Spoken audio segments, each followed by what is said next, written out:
5-го прикордонного загону. Зараз знаходимося на Сумщині та стримуємо наступ ворога. Потребуємо мікроавтобус для виконання бойових задач і очищення українського неба від ворожих крил. Звертаємось до команди Car for Ukraine та Бандера Мобіль з проханням допомогти з закупівлею, підготовкою доставкою авто, а також до Renegade Changus та Канті Людан і їх спільноти з проханням допомогти підтримати збір. Слава Україні! Героям слава! Чайка скиглить літаючи, мов за дітьми плаче, сонце гріє, вітер віє, на степу козачим, на тім степу скрізь могили стоять та сумують, вітаються у буйного, де наші панують.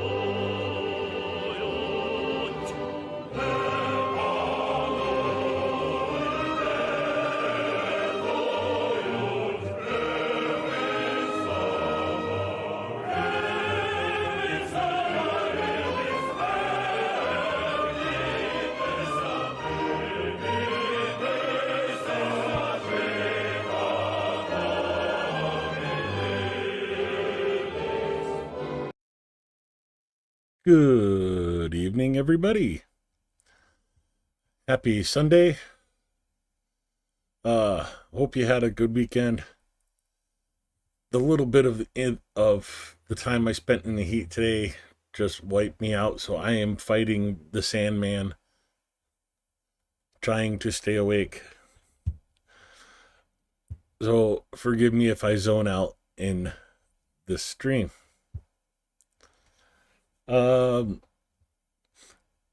Oh, I did want to show you something, and I forgot to set that up.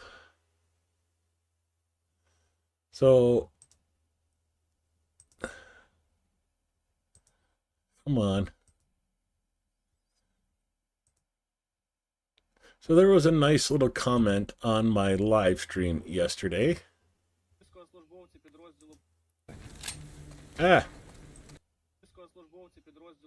Pause.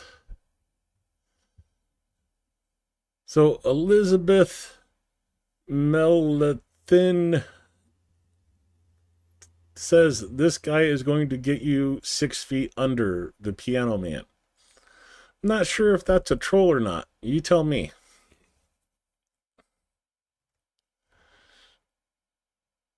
Anyway, still at 476 subscribers, so got to keep plugging away. The snacks were stale.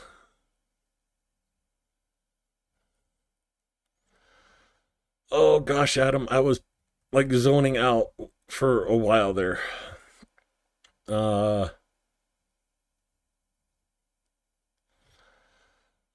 Your Canadian friend likes the channels with the village people in the Carpathians. That's some kind of food channel. I think Adam posted it earlier.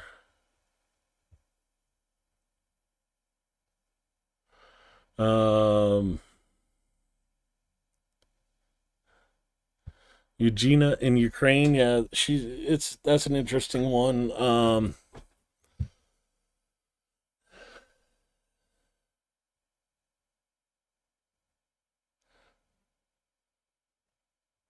Yeah, food around the world. There you go.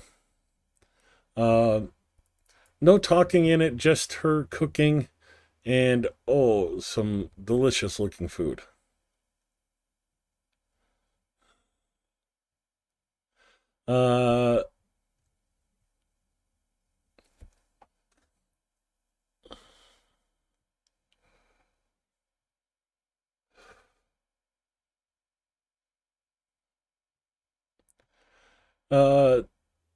Yeah, Dennis has shown gains. I got him on my list too, so we'll get to that eventually.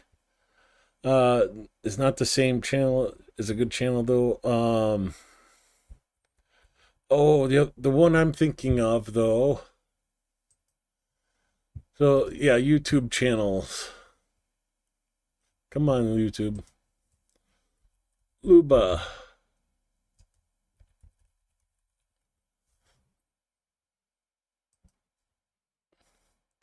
Luba from Ukraine. Adam, you should know Luba. This is, if you know Pavel from Ukraine, this is his wife, and she does a cooking channel from, yeah, from farm to table, literally. You know, the noisiest one gets to get cooked.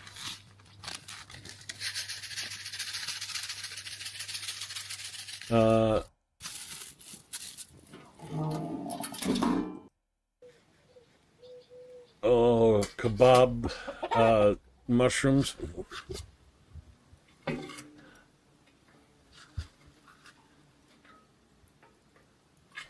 But yeah, she makes some amazing food.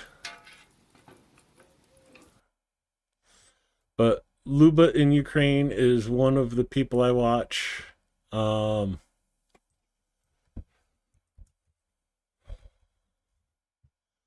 Pavlo from Ukraine. He was one of the first Ukrainian YouTubers I watched, because if you go to his videos and go way, way, way back, like down to the beginning,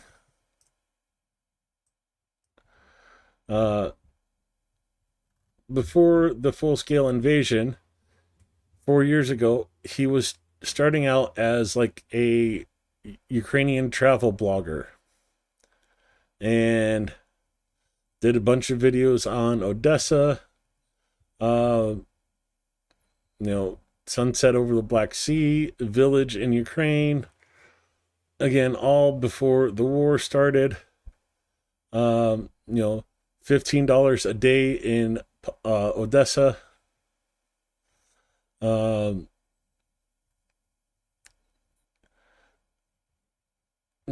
How people live in 2021.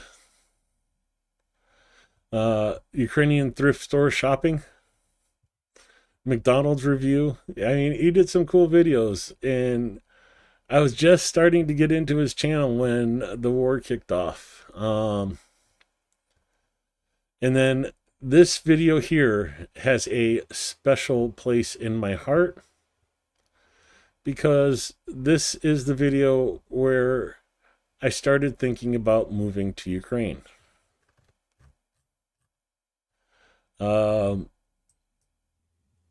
John E. Bush Avenue, Somerset, NJ08873 USA. The big history in this Well, house. That was a letter Hi guys, welcome back to my channel. This is Paulo from... That was a letter he found in that house from relatives that moved to New Jersey.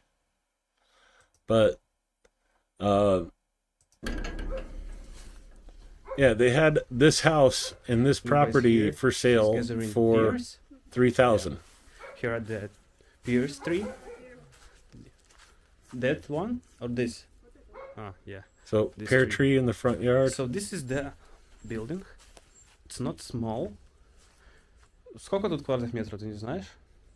I guess it's approximately maybe 80 square meters, or maybe even more.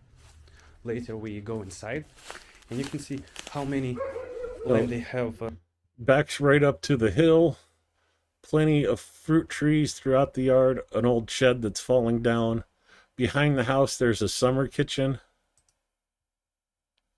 So this is the summer kitchen right here, and this is the back of the house. For this is the second storage, right? Yeah, they pump honey in this storage because the previous owner was the honeyman as well. Beekeeper. as Luba's father. Honeyman works too. Because you remember that beehives. And in this building there are pigs lived before. No pigs. And of course I the like office bacon, but or the toilet pig was smell. there. That toilet needs its Alright, V8. maybe we'll go inside. So this house belongs to Luba's relatives, and we asked them, may we come here and film? And they said, okay, you can do whatever you want. Yeah, this is the video where I actually started thinking about moving to Ukraine. Мне кажется, эту дверь проще открыть просто без ключа. Yeah, you can see they have blue door, as well as my parents have in their village. Ты не догадываешься, как это делается? Стой, стой. Всё. Let's skip ahead a little bit. All right. Welcome to the best place. You know, wax beehives. Oh, with honey in it. Nice. Ah, I forgot that it had It's, honey in it. Она пустая, скорее from this year? всего. Не, это, скорее всего, уже просто для корма пчёл. Ah, it's just to feed the bees. Тут есть диван, Sofa, fridge, картина, two fridge, picture, кровать. Правда, надо мотаться. old bed. So this is На этой кровати, мне кажется, даже удобнее, нежели на нашем диване. yeah, seems it's more comfortable. When Luba was a kid, she came to this place. Я жила Yeah, she even lived here for how many? до 6 лет. Ah, up to 6 years, Luba lived in this house. So when you were a kid, Okay, I'm gonna skip some of that. USA, Сейчас выключим, походу. I guess. Ну да. Ah, no, we have even light here. So this is the living room. Ну, это, скорее всего, как гостиная. Мы тут принимали гостей чаще всего. И тут никто не ночевал. Mm-hmm. Это можно назвать гостиной.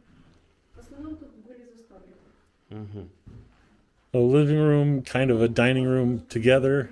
Yeah, they have a big stove just in the middle of this building, and you And that's hear also the heat for everything here. the house in the winter too. Тут стояла кровать, та, что стоит сейчас на улице там. Mm-hmm. Luba's room. И тут у меня была еще качель. Mm. Качели прямо в дверях. They have a swing here, and when Luba was a baby, her mom. I had to go to that part, huh? Альбустра какая. Я помню, как мы в детстве... And you know, I keep telling you guys, Ukrainians love their chandeliers. Да. Я помню, у нас в детстве тоже были такие люстры. But again, sorry, I'm like going down fond memory lane. He did later videos where they were so that's the first introductory to the house, and returning 1 year later, they started cleaning it up, fixing it up, and yeah, so I mean, just tons of cool videos on his channel. And then the war started.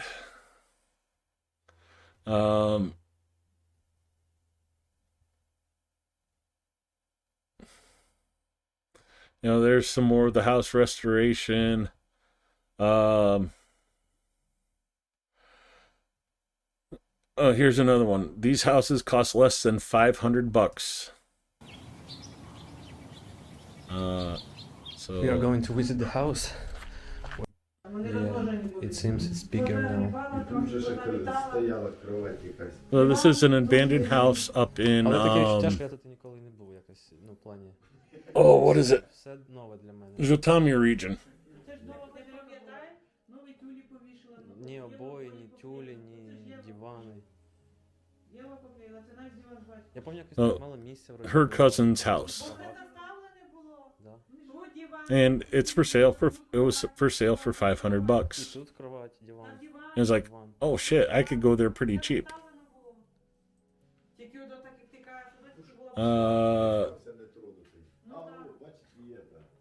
вішалка, де вона, та що в нас була? Це наш шкаф був, як ми заїхали в гостинку.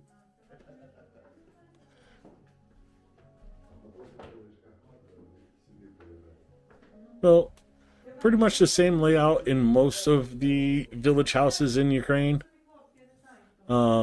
Little entryway into the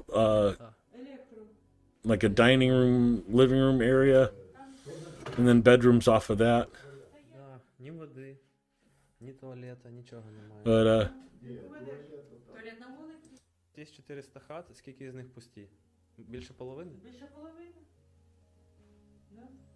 more than half the homes in the village are vacant. Село вимирає. Ще щоб таке село більш біля города, там, ну, кілометрів 3 від города, то ще так, більш-менш. Ну, і центра 30 Ну, а це кілометрів. 35 від. So 35 kilometers away from the city, it's dying. If you're 5 or 6 kilometers away, the city survives. Да, йдемо. Не будемо розстраюватися весні. But yeah, Тут помню, that's pretty much true across the most developed countries now. Rural life is disappearing. You want to build one of those stoves?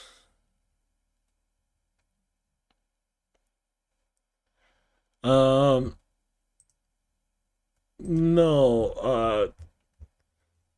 I won't show you the exact location, but the village they were just in is up in this area here.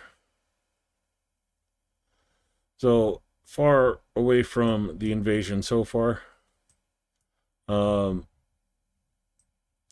know, Russians are down this way.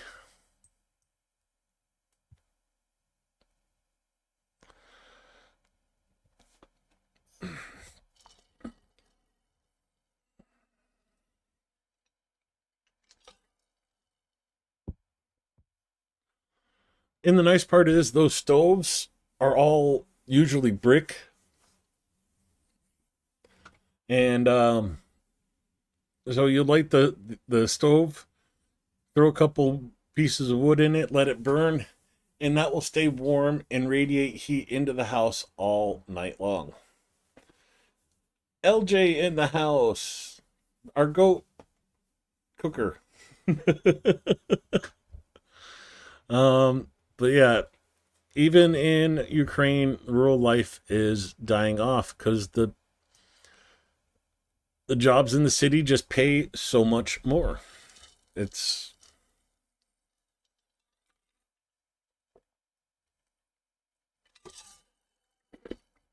sorry, I am still trying to hydrate after a very short time.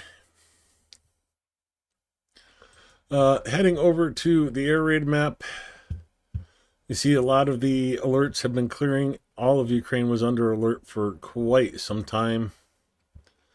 For about 7 hours almost. Multiple planes taking off, multiple launches, drones. Another bad night for Ukraine.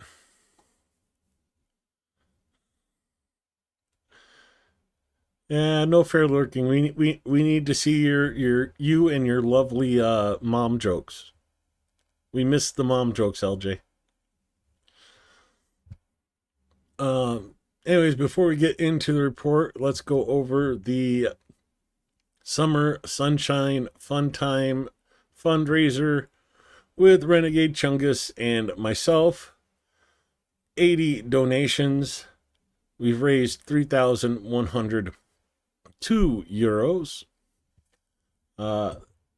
Come down, see who the donators were. We're still at Nikki Hill as the last donation. No donations yet today.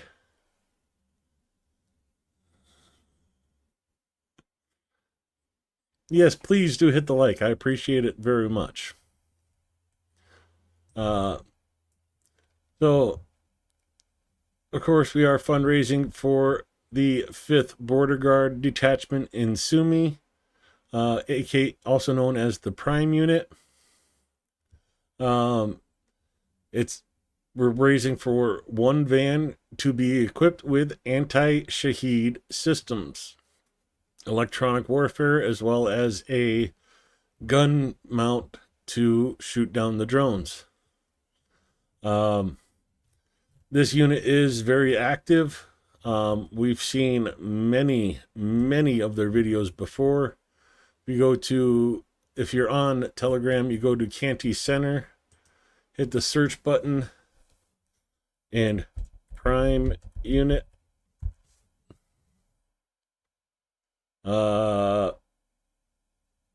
Okay.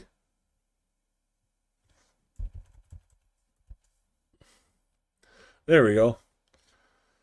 So 16th, the first. So, show you some of the examples. This is the unit we're supporting right here. Company of Unmanned Systems of the State Border Guard Service Prime destroys enemy targets in the cursed direction. Armored vehicles, 3 cars, a mortar, a takeoff and control site for drones, and 8 dugouts. This is the unit we're helping fundraise the truck for.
Ooh.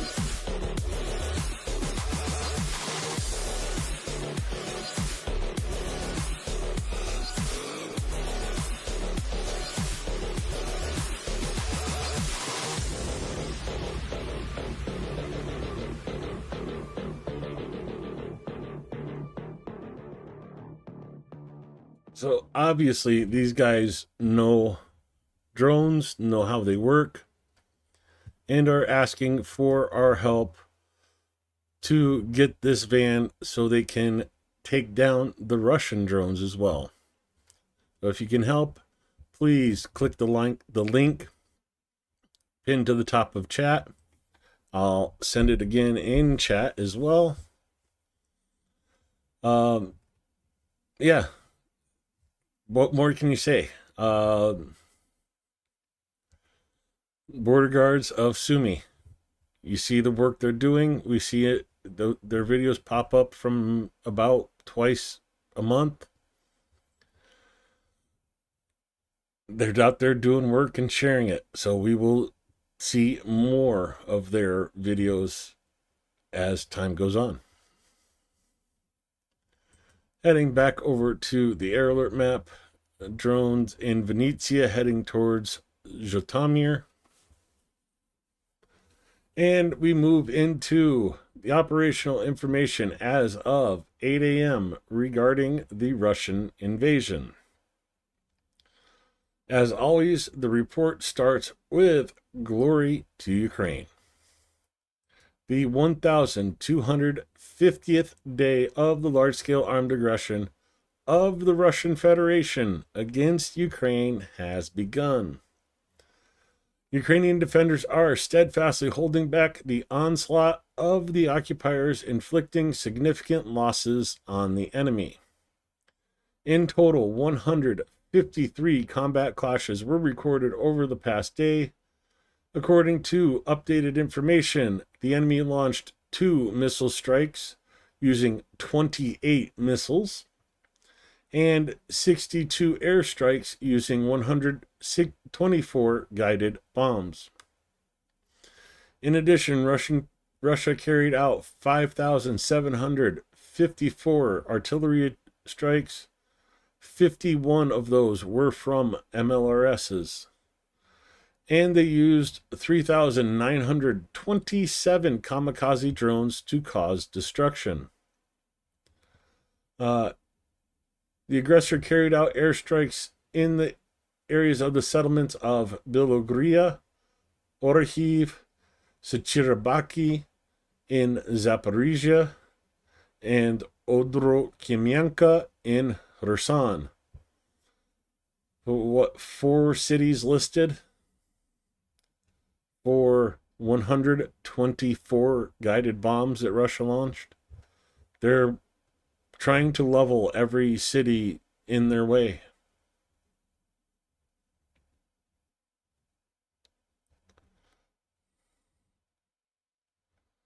Yeah, it was over 100 for us. It was hot. They say it's 87 right now, and we're under a thunderstorm watch.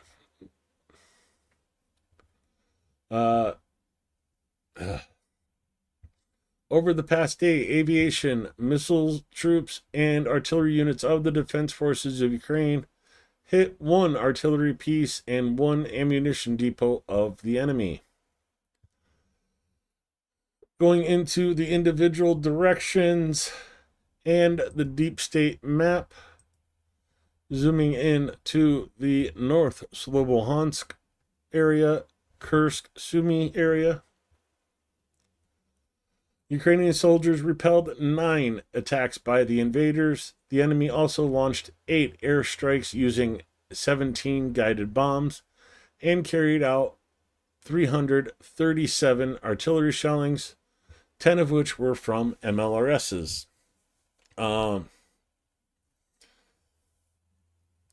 It is reported from the Russian side that Ukrainians have liberated Konstantinivka and are assaulting Oleksivka. Russians are taking heavy losses, and I'll have more on that during the video segment when we go to Telegram. Moving over to the South Slobodansk area, Kharkiv. Can't get it all on the in frame, but Kharkiv. The enemy stormed the positions of our units 4 times near Staritsia, Krasny Pershi. Nope, that's Kosacha Lupen. Krasny Pershi is over here then. And in the Voschansk area back up here. I do have a recent video of a drone flyover Voschansk, so we will see what remains of that city later on. Heading down to Kupiansk, where 6 attacks by the invaders took place yesterday. Our defenders repelled the enemy assault actions near... Okay, this town, I'm not sure where it is. Radkivka. Let me take a quick gander.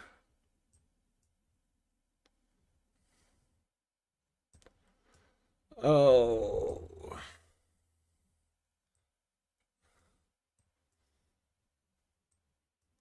Yeah, I'm not seeing Radkivka on the map. I'll have to look up where that is at a later time. Kupiansk itself and Zarazova. I'm pretty sure Radkivka is like in here somewhere. So this small settlement just north of Kupiansk proper. I'm going to blame the arrow being over the name, why I didn't see it. Heading further to the south to Liman direction. as soon as my eyes remember where I was. In the Limon direction, the enemy attacked 16 times. He tried to break through the defenses near the settlements of Novomir. I almost zoomed way up to the top, but no, that's Zeleny Dolna. So yeah, Zeleny Gay up here. Jumping back down to Gorevkivka,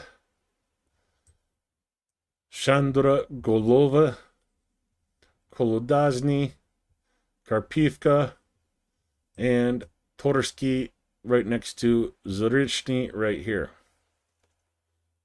You know, basically the two bridges is what separates Zarichny from Torsky. You know, depending on what town you want to be in.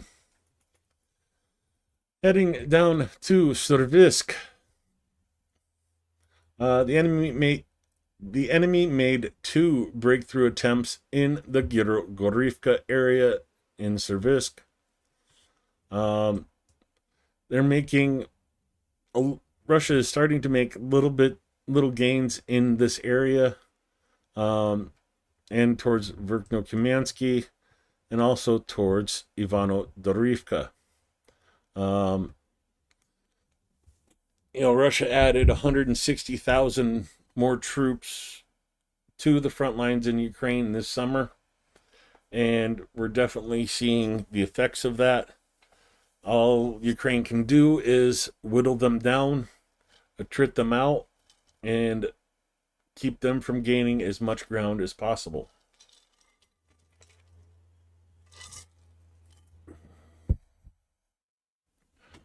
Okay, here's the real question, Anton. Have you had camel milk?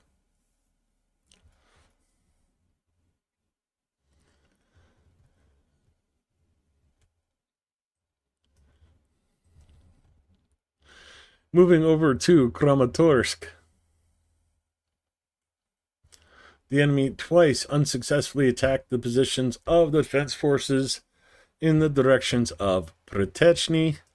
You know, Chasov Yar's here, Pretechny is here, and Bilogora is right here.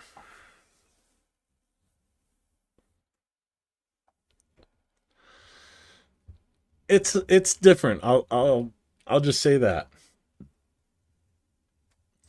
Heading further to the south to the Toretsk direction.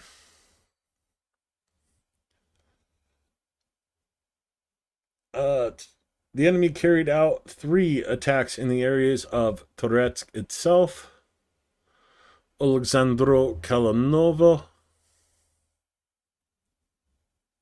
Oh, and those are the only 2 cities today. And we come to Pokrovsk, where 63 assaults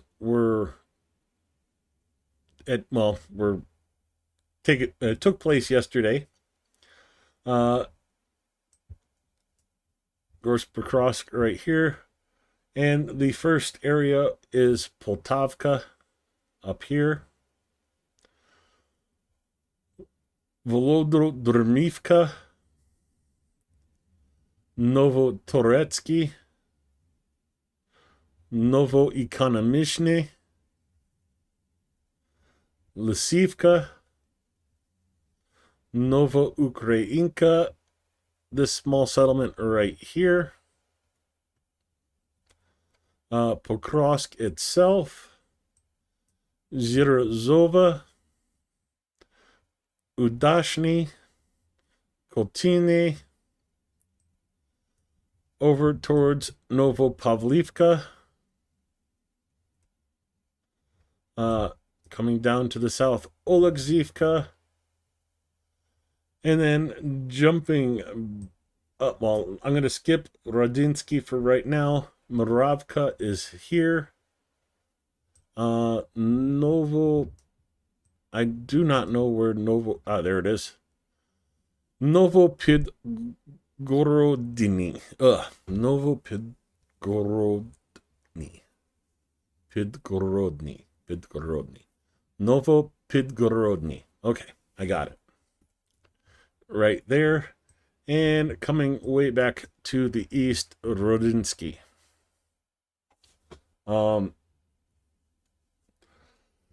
As you can see, Russia is trying to encircle Pokrovsk, Mirnograd, and Novoekonomishne.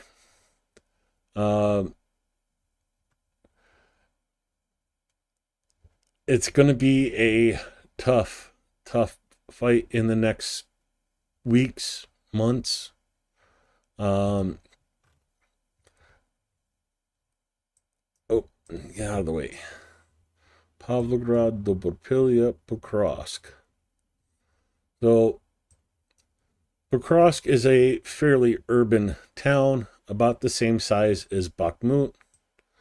You also have Mirnograd, and then Novoekonomishne. What I want to really bring in is there's a small stream, but there's kind of like marshland alongside the stream. Russians are basically occupying Mykolavka and attacking towards Novoekonomishne. This is the battlefield for the most part right here.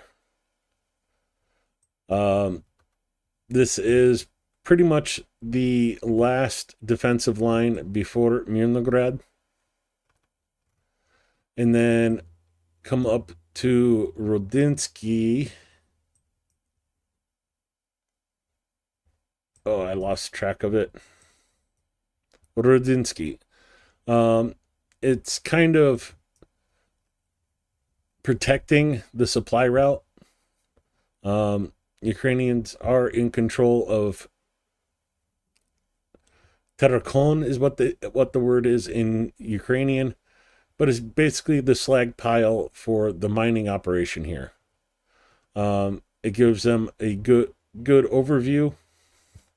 If you go back to deep state map and zoom into Rodinsky, this is the Terakon right here. And you see that line. Russians are trying to assault this hill and take it over to take that advantage, because if they have that hill, they control one of the supply roads into Pokrovsk, basically from Dobropilya.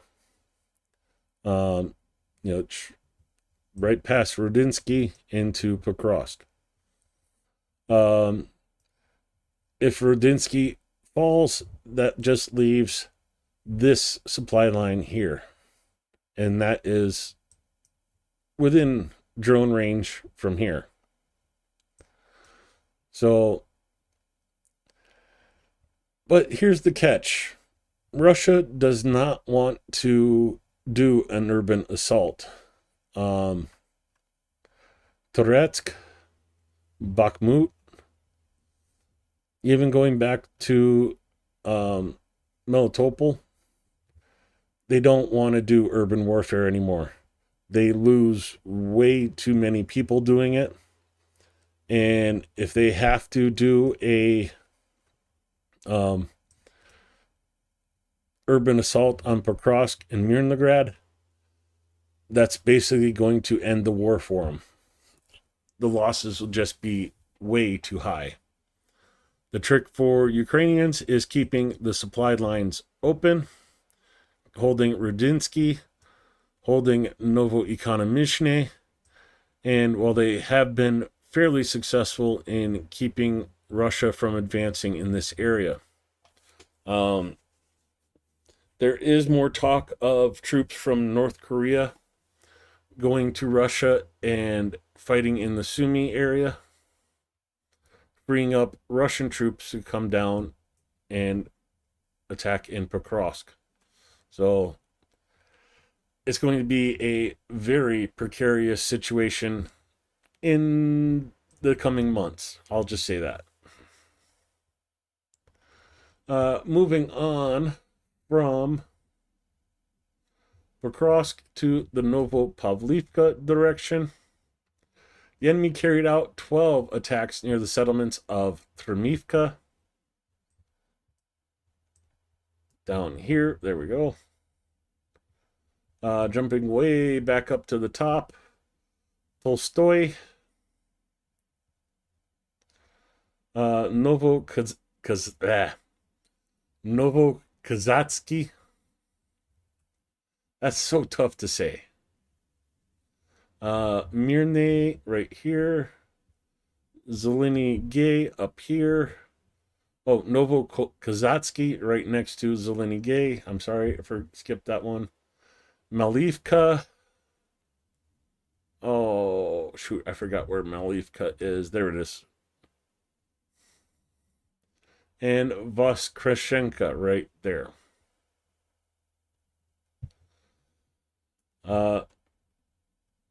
Again, 12 attacks in this area. They're really not trying to push north very much, but they're trying to push to the west to reach the border of Donetsk Oblast. Heading down to Guliapol. The enemy did not conduct any offensive actions in the Guliapol direction. It's always good news for there. So we come over to the Orhiv direction. The defense forces repelled one attack by occupation forces in the Orhiv direction near the settlement of Kamiansky.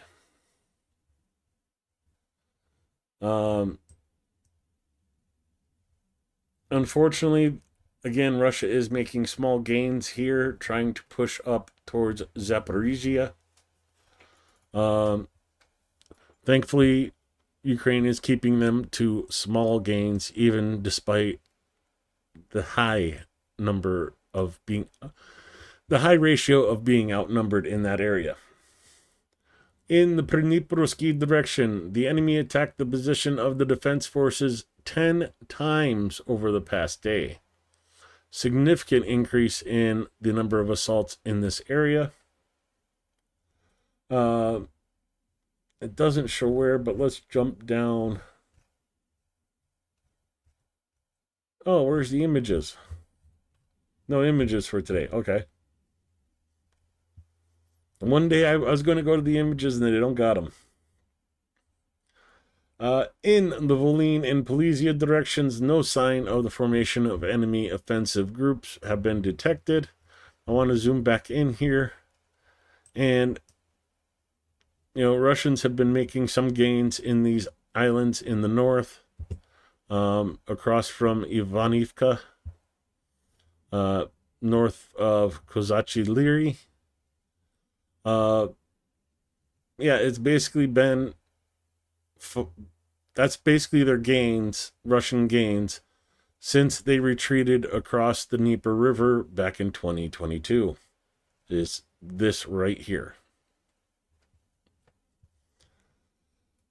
Anyways, moving on and back to the air alert map, just Sumy under air alert at the moment. Our soldiers continue to inflict significant losses on the occupation forces, both in manpower and equipment, and are actively undermining the enemy's offensive potential in the rear.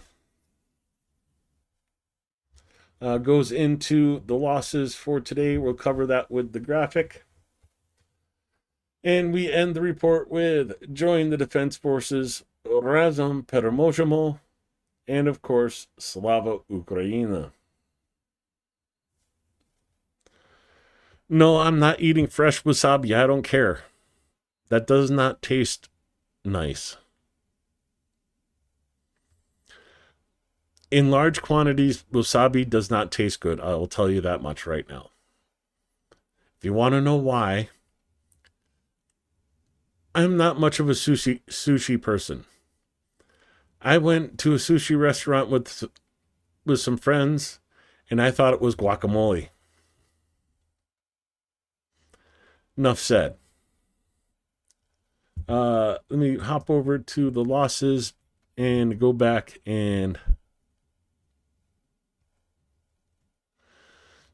Oh, I missed so much of chat. I am sorry. And then, you know, they exist talking about the 30 billion U.S. drone deal. Yeah, Trump offered to buy $30 billion worth of drones from Ukraine. So, yeah, sweet deal.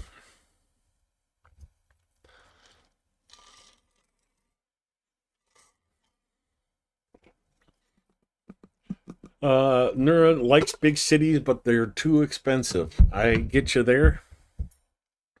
Your cost of living in a city is probably 3 to 4 times the cost of living in a rural town.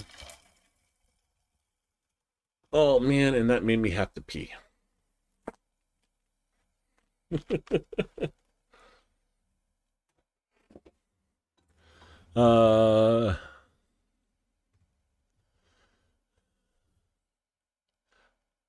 Yeah, humidity is the worst part. Yeah, and you know, I used to live in Arizona, Phoenix, and everybody's like, "Oh, but Phoenix is a dry heat." Bull crap.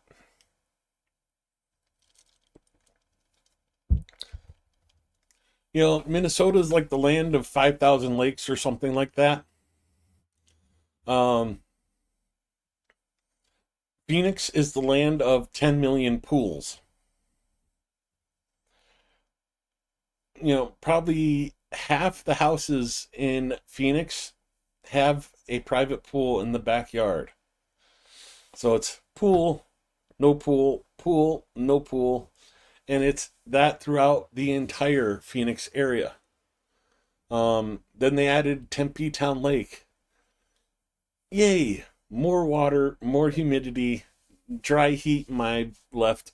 Never mind.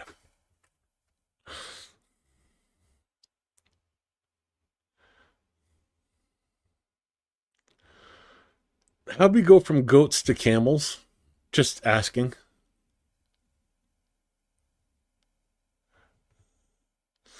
Did not want to ride any camels.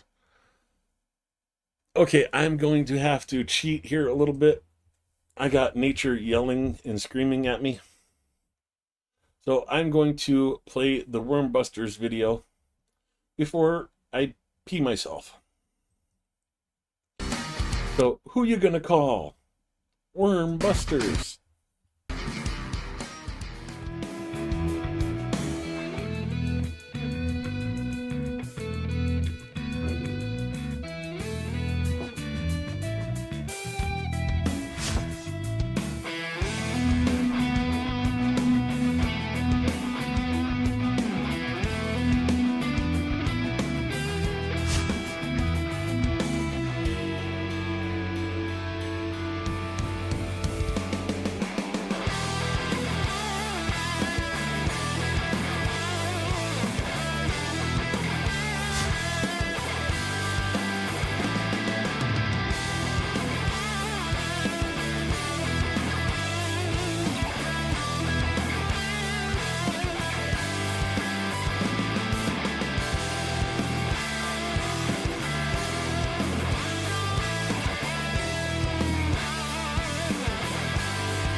No, that was the video from Worm Busters. Back to here. And wasps do make a form of honey. It's more like royal jelly, but it's in such small quantities that it's not even worth thinking about trying to harvest. You'd have to go through like 100 wasp nests to get like a spoonful. And also important to know, wasps will kill beehives. They're competition for food. So wasps go in and basically bite the heads of honeybees off. So if you see a wasp, kill it.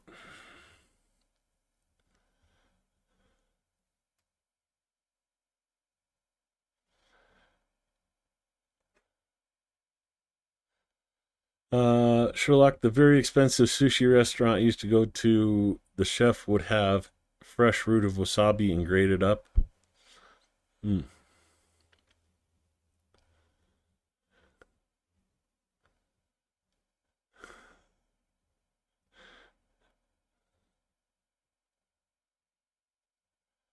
Okay, it hurts the water table doing that? Doing what? Let me see if I could find where that comment is.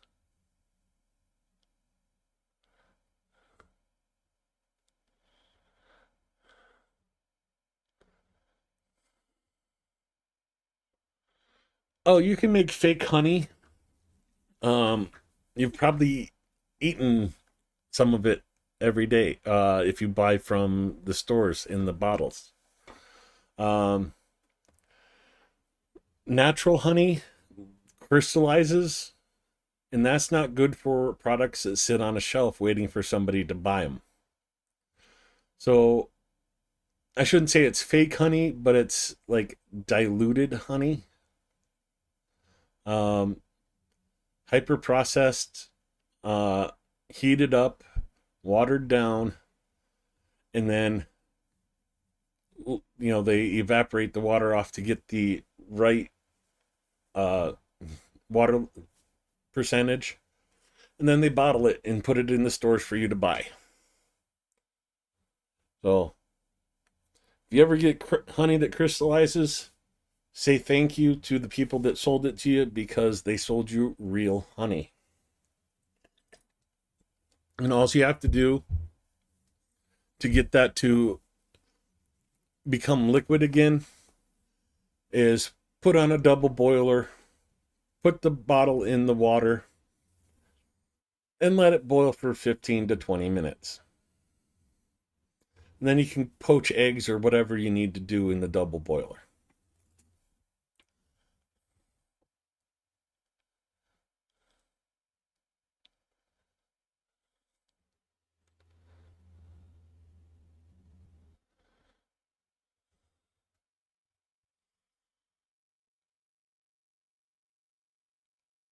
Okay, that's not something I heard of, Nura. You have to send me a link or something somewhere. Where was I? Oh yes, the total combat losses of the Russian Federation for July 27th, 1250th day of the full-scale invasion. And today, Russia lost an additional 920 personnel, bringing the total, interestingly enough, to 1,049,250 personnel, matching the last three digits of the days of invasion.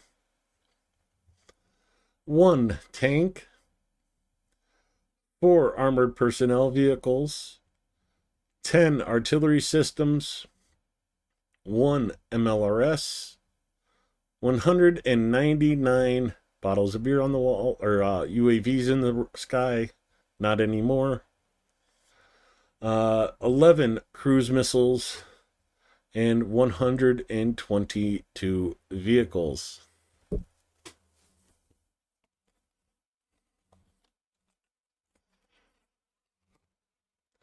Oh no, Adam, I'll tell you right now, my favorite honey is creamed honey.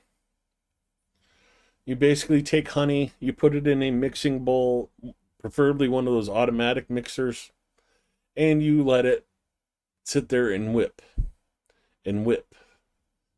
And for it usually takes about a half hour to 40 minutes for the size of batches that I do. And you end up with this beautiful sticky mess, but it's kind of like a cross between honey and whipped cream. It is delicious.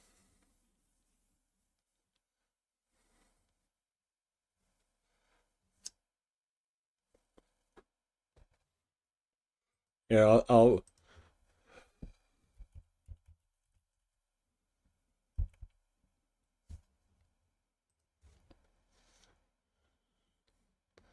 oh yeah, this is that's not a very good picture. Let's just go to images. So yeah, I don't recommend doing this by hand unless you want a really good arm workout. Actually, let's make it really. Let's get you really mad at me.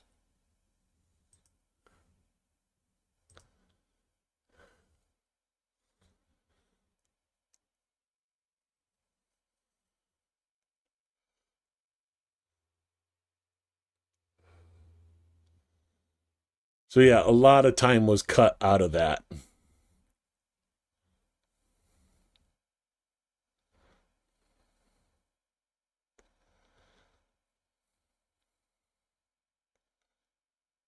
Mm.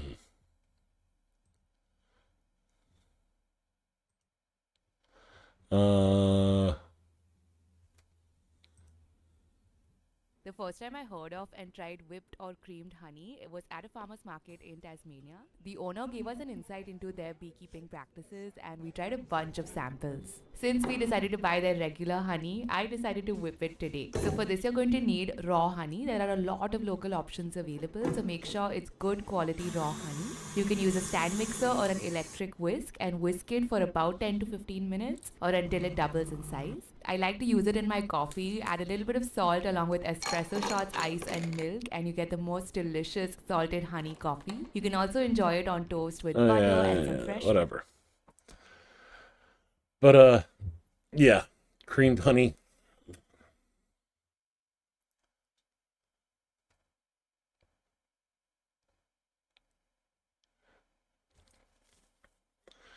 Yeah, I buying honey. I don't know what you mean. But yeah, really simple to make.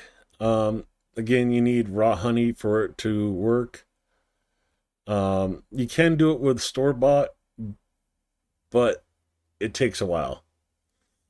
And also have a strong mixer. If you bought one of those cheap $5 ones, or it's going to wear out the motor doing that, especially if it's cold.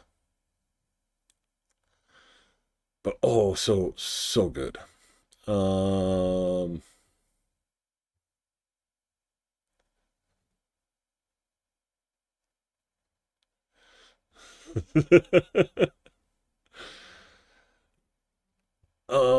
other thing that I really enjoy doing with honey is mix it with butter, not margarine, real butter. It's not a very common thing, but you mix it with butter, a little bit of cinnamon, and you have the best toast spread ever. The butter mixed in like will melt and seep it into the bread, so you end up like, oh, it's just the best cinnamon toast you'll ever have.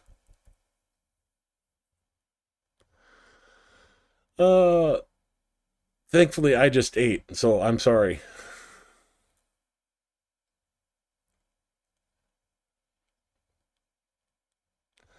Adam, you'll have to do it and let us know how it is.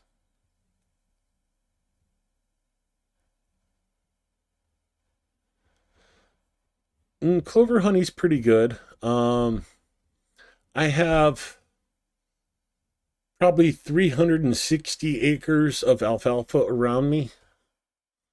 So I normally end up with alfalfa honey, and that is so light and sweet. Oh.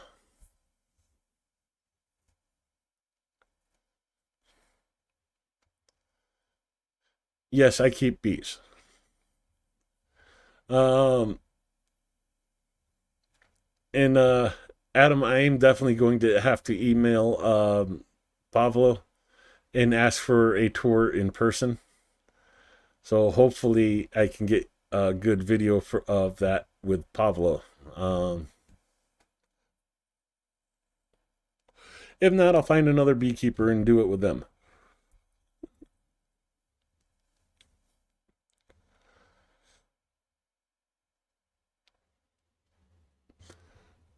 Did losses just sue me under error alert?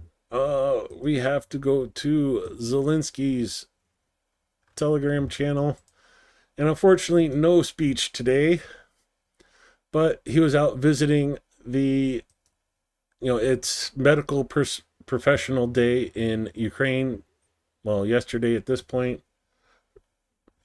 A lot of speeches, a lot of meetings. It is Sunday. Dude deserves a day off, especially with the report he did last night. You could see he was exhausted and worn out. Even the Energizer Bunny needs to rest once in a while. But of course, pictures of the medical teams on Medical Professional Day in Ukraine. With that, we go to Canty Center, and even though I played the Wormbusters video for you, okay, I'm going to cover this one too. This is why you shouldn't read the New York Post.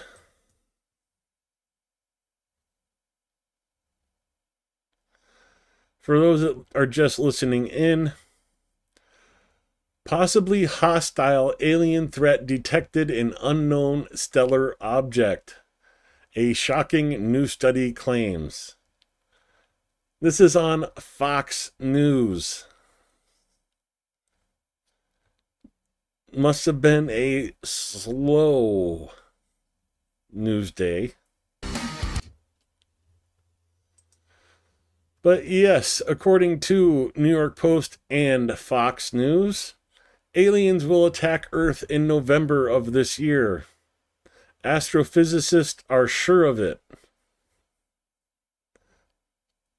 If they're saying this, they're full of it, in my opinion.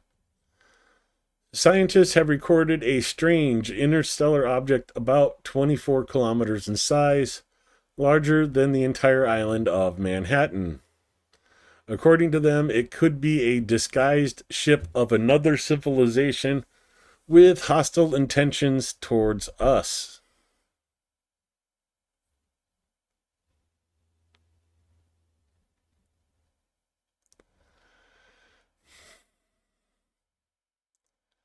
This is the level that American news has got to. Again, Fox News, you know this dweeb.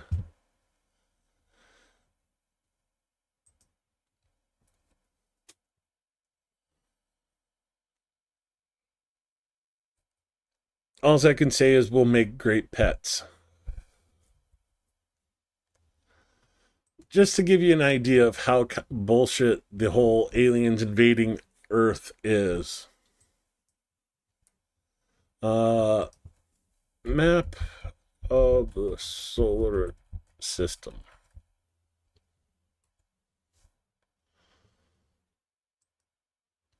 This should work. one of the things that people say that aliens are going to come to Earth to farm our resources. About the only thing that we have that's special in the unit in our solar system is not even really that special, but liquid water. Because there's a moon of Jupiter that has more liquid water on it than the Earth does. The outside is frozen, but maybe you've heard of it, Europa. Pluto, the planet that was and now is not, is about half water. Same with Makmaki, Iris, and don't ask me to pronounce that. Out in the comet belt, I forgot the precise name of it, but most of that is water, and that's why comets have tails when they hit the sun. The sun heats up the water and turns it into vapor, and you have a tail on the comet. So why come to Earth when you can get all the ice and water you need there? Oh, but what about rare earth elements? Yeah, they're rare earth elements that are rare on Earth. They're not so rare in the asteroid belt. If you want to mine gold, there's about 3 asteroids in the asteroid belt that they've discovered is 80 to 90% gold. Platinum, iron, easily accessible on certain asteroids in the asteroid belt. Why come to Earth where you have to dig down thousands of feet into the Earth's crust to get to any size worth doing? Oh, like Neptune. Neptune, it rains diamonds.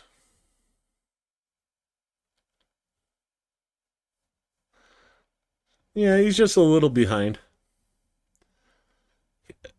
He's dyslexic. He wrote it backwards. It's 2402.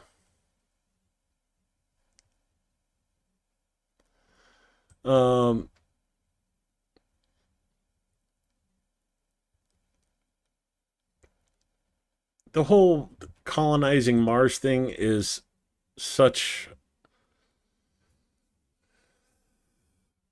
it's so far beyond our technology right now. For one, Mars does not have a magnetic field. So anything you do to Mars's atmosphere is just going to be stripped away by the solar wind. You try to live there, you're going to get, everybody's going to be bald because everybody's going to have radiation sickness. Yeah, Mars, not a good choice. The 2 better choices is Mercury or Venus. If you really want to terraform a planet, Venus, you do a floating city like Cloud City in Star Wars. The technology exists. You just have to, figure out the buoyancy. In Mercury, think of Vin Diesel's movie Riddick. You basically would have to do moving cities that move along in the sunrise sunset area of Mercury, but in that small little strip between sunrise and sunset, you could have a giant city on conveyor belt, basically, going across the surface and live just fine on Mercury. Why? Because it has a magnetic field that deflects the radiation. Anyways, just my armchair,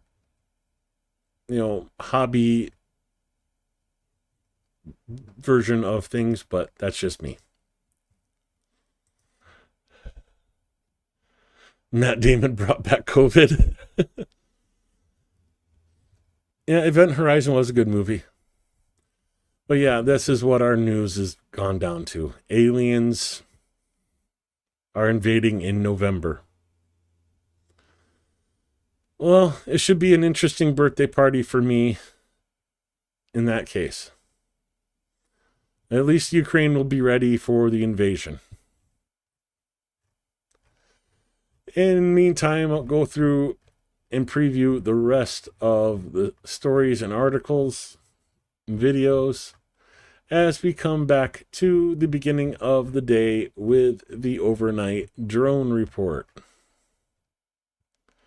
Russia launched 83 drones last night, yesterday morning. 78 were shot down or suppressed by electronic warfare. So very good results with the drones overnight. And well, we come to our second video of the day. Su-27 struck Russian positions in Pishkani, Kharkiv region with a GBU-62 bomb. Let the bodies hit the floor. Let the bodies hit the floor. Let the bodies hit the floor. Let the bodies hit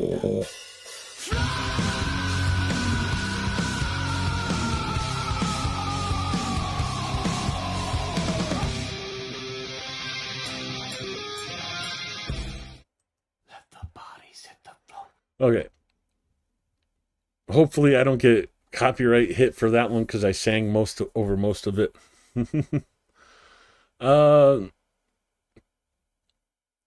This gentleman came back from Russian captivity earlier in the week. This is his before and after pictures. I haven't seen stuff like this since the liberation of, watching the videos of the liberation of the camps like Auschwitz.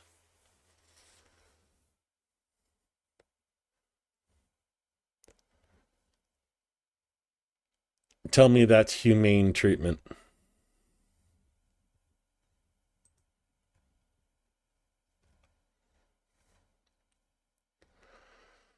This night, Ukrainian UAVs attacked the Obratsky rail station in Russia. This is the 6th time Ukraine has hit the rail stations of Russia in the last week.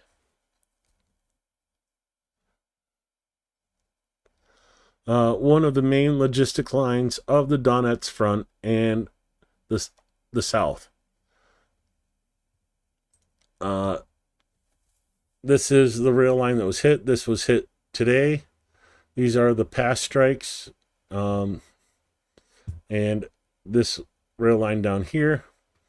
So yeah, it brings the supplies down from Moscow, comes down here, and then goes back up through Rostov-on-Don and into Donetsk and further into Luhansk.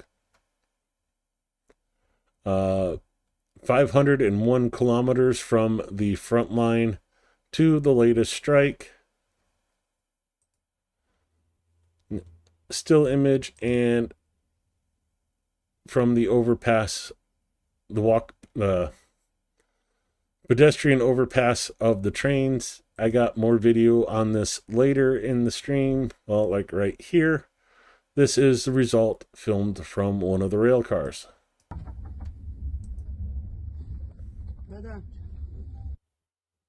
That's short and sweet.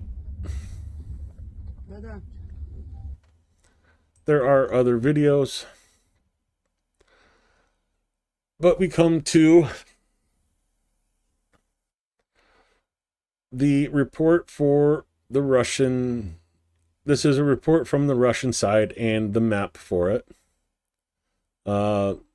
Novo. In Russian, I can't read it in Russian. So let's go to the deep state map. Novo-Mikhailivka,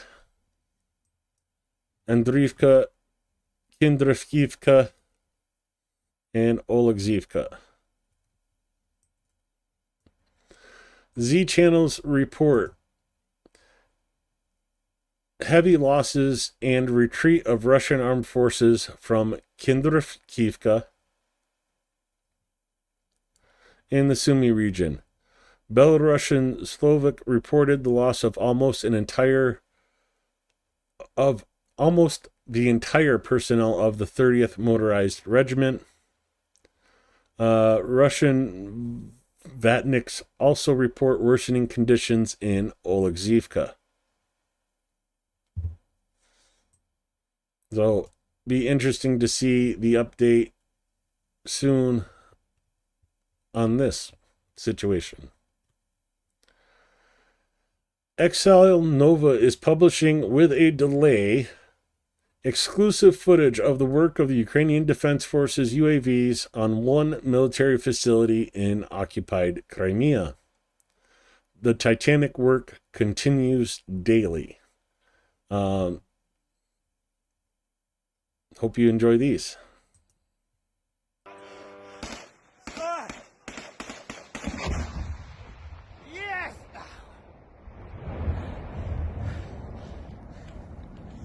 Ебать, осколки нахуй!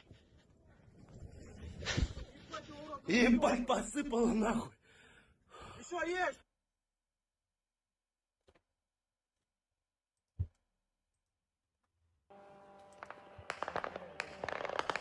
Вон, полетел. Вон она идет. Смотри, снижается, гандон. Ах, еще!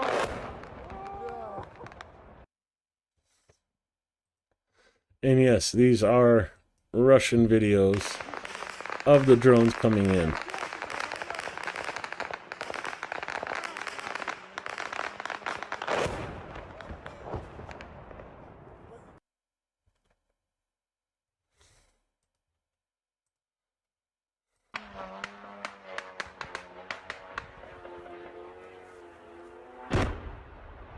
Бах, нахуй! Таран в склад въебало! Yeah, this guy has like the trots because he's always hiding in a bush. Or something weird.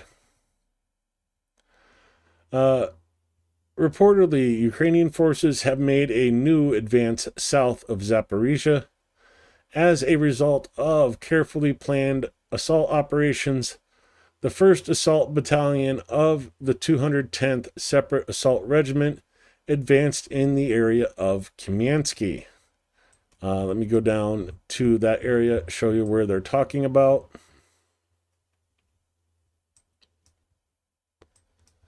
So, Kamiansky right here, and they're claiming that Ukraine has made a strong counterattack in this area. And here's the video along with that statement. Hopefully we'll be able to see more proof of that in the future.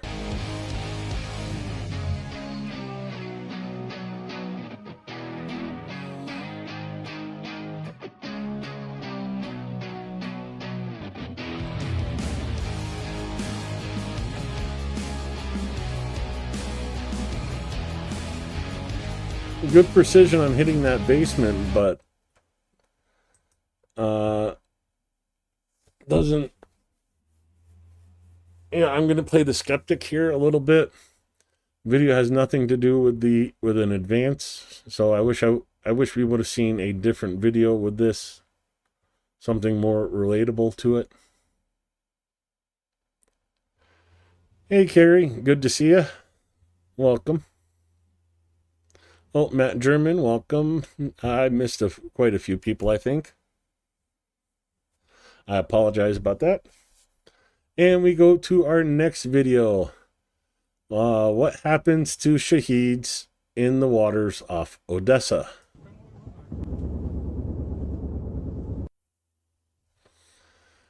That was a clip from a bit of a longer video. I showed that one because this one is watermarked to the hilt.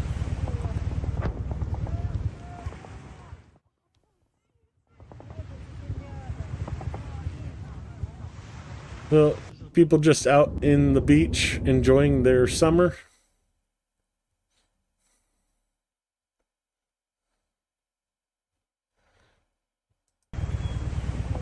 So there's the intercept, there's the drone falling. And splashdown.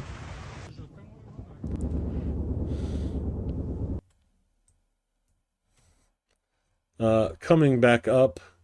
Putin congratulated sailors in St. Petersburg, but he had to cancel the naval parade. Oh, darn. Because of a large-scale UAV attack by Ukraine. Restrictions were also introduced at the St. Petersburg airport for several hours. Yeah, definitely don't want to be doing any flights around Russia because you may be sitting in the airport for days after Ukrainian strikes. Okay, I'm glad somebody caught that.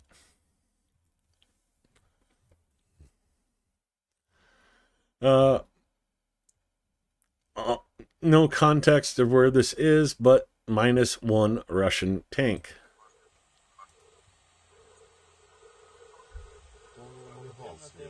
Да, мангал. Все, минус танчик. Хорошо. Hey, it looked like it almost folded it in half.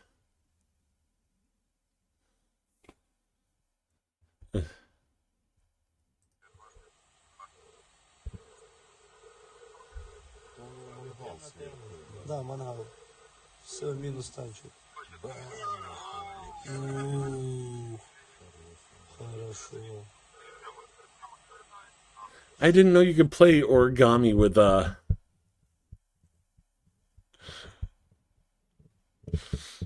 Yeah, sorry, I got distracted by chat. I didn't know you could play origami with a tank.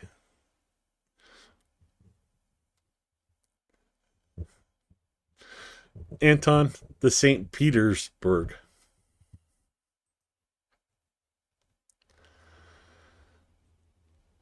Okay, I actually have to look this up because I am not sure where Austria is.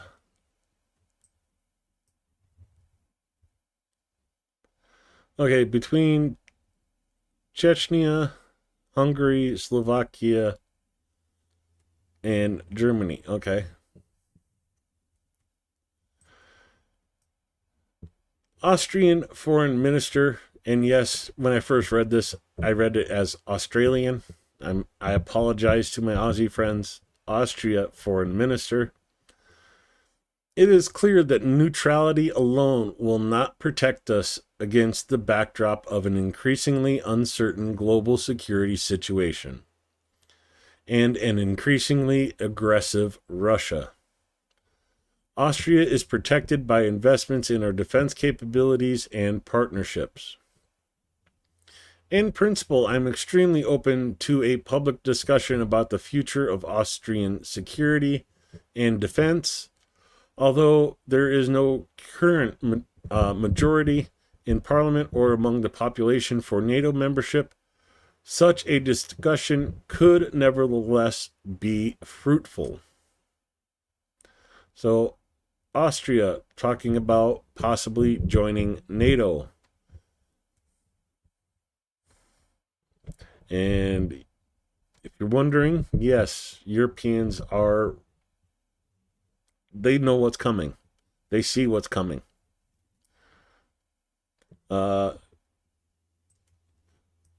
no offense to The Rock, but they can smell what the Moscow is cooking.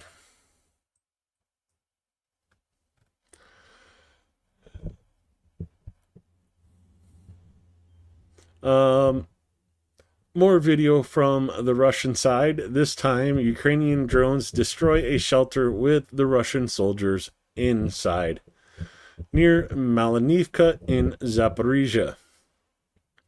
Video is from the dugout. It seems they are beginning to understand that they have been sent on a one-way ticket.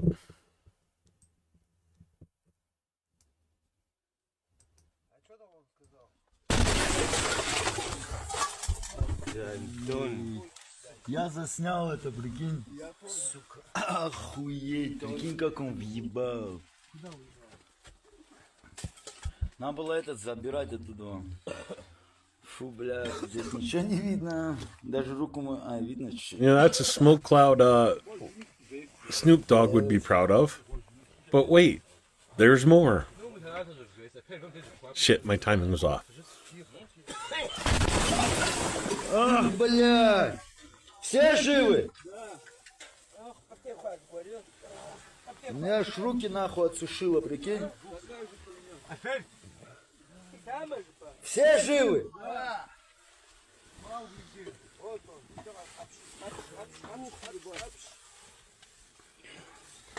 Выходи на связь, слышишь? Выходи на связь, блядь. Я его рот типа отрас. Что ты делаешь это?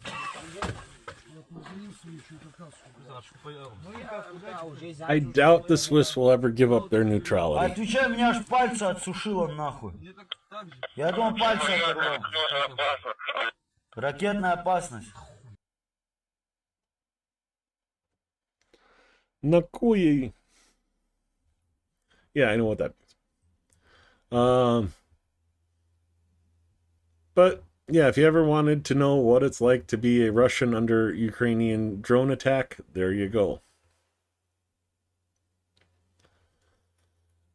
More footage of the train station that was hit today. And imagine you're a Russian recruit, SMO volunteer, and you're a day's travel away from the front line, and you pass that rail station.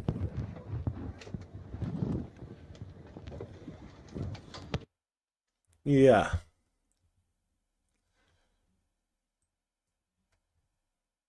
One more time, just because. Oh, we're a day away from Ukraine. We're safe. No. Ivan, give me the vodka.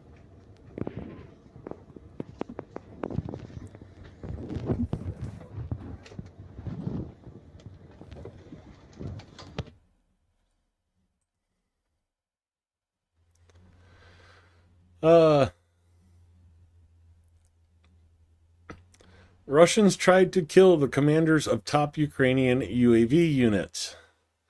Magyar warns that things will get worse for the Russians. Here's his original post in Ukrainian. And here is the translation. Not a very good translation, but it's the best Google does. The worms need to be hydrated. Okay. Every fourth Mobic and every third enemy target verified this summer is being buried by the Cossacks of the drone line units of the newly created Unmanned Systems Forces Group. Phoenix, K2, Klima, Birds of Magyar, Hassan, Ragrog, and Achilles. In Donbass, working meetings, ideas, analyst results, planning. P.S. Pig dogs, we appreciate your attempt to poke us all at the same time yesterday. Smoke some Bamucello. Every second worm should be given a coat of paint. in the fall. Whatever you like, you effers. Eyes and stings, worm horror, quiet and peaceful, Magyar. Yeah, Google Translate for the loss there.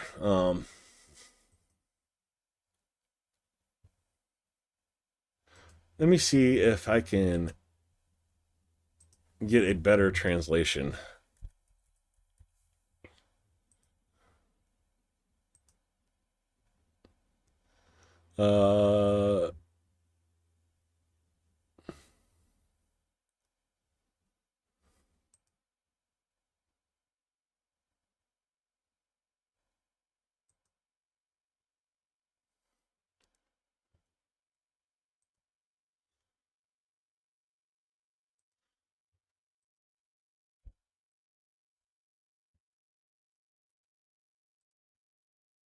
No, not that one.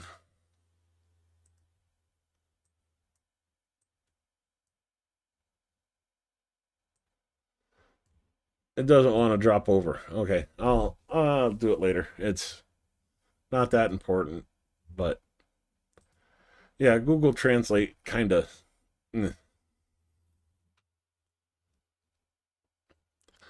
Russians write home about Sumy region. Yeah, damn, that's an all-star team. Yeah, I love that picture. That is like the bane of Russian existence right there in those 6 people.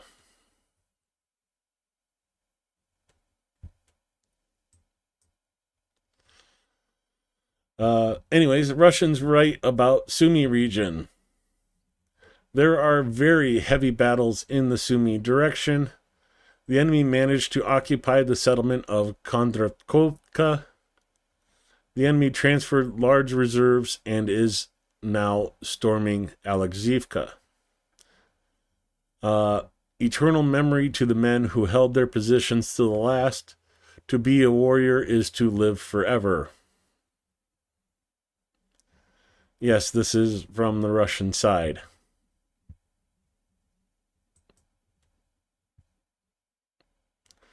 Buenas noches.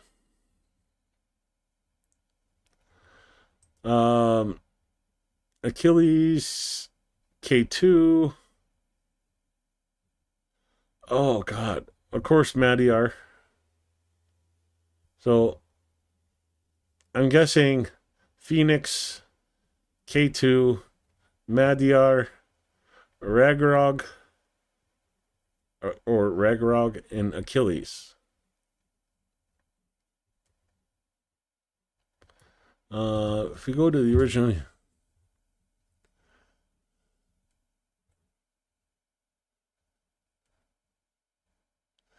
Yeah, why it has 5 names and 6 people, I'm not sure.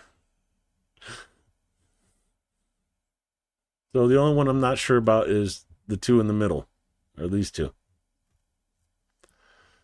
And we come to the video for Voschansk. We're going to be looking at a video of the city right here. You know, Russia only controls a small portion of the city, but they have essentially destroyed the entire city. Here is the overhead view from Voschansk. C'est Ruski Mir. This is the Russian world. This is the Russian peace that they want to bring to Ukraine.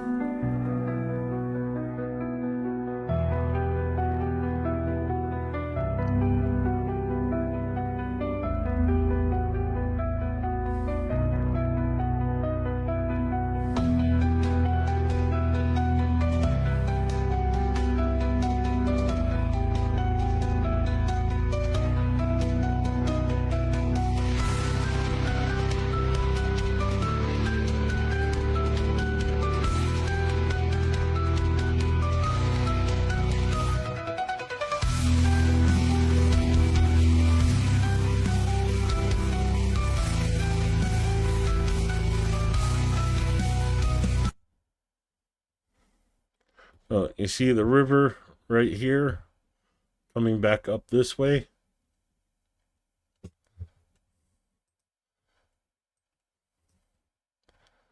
That's this river right here. And that's basically looking to the southwest over this area. You come to Google Maps, zoom into Voschansk, and you see again the river and overlooking this area. Let's see if there's anything here. There we go. This is what Voschansk looked like before Russia got there.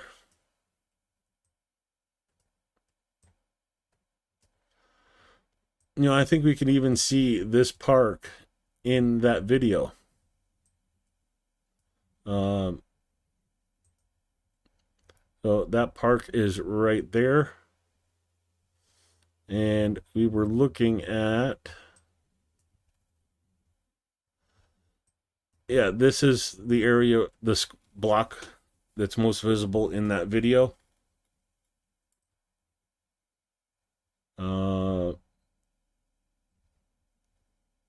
Is there anything closer? Just that one.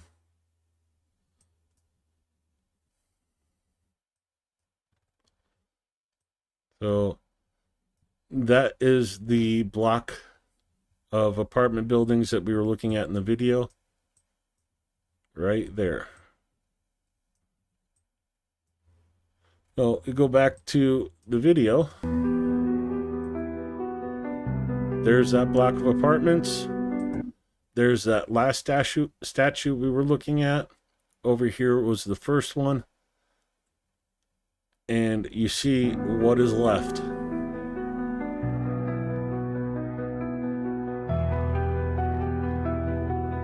So like right below the screen is where that last statue was at.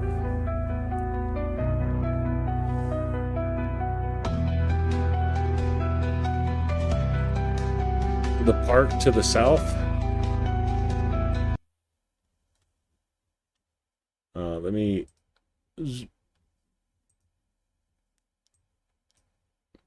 get this off the screen. So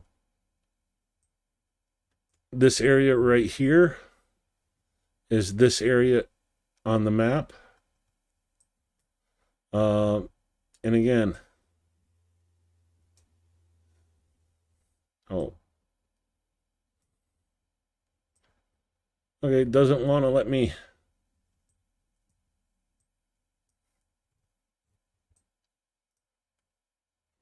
You know, nice trees, beautiful statues, you know, roofs, walls, cars.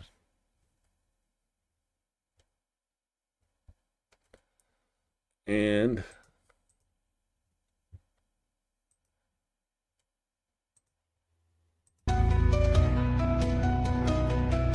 that's the park right there.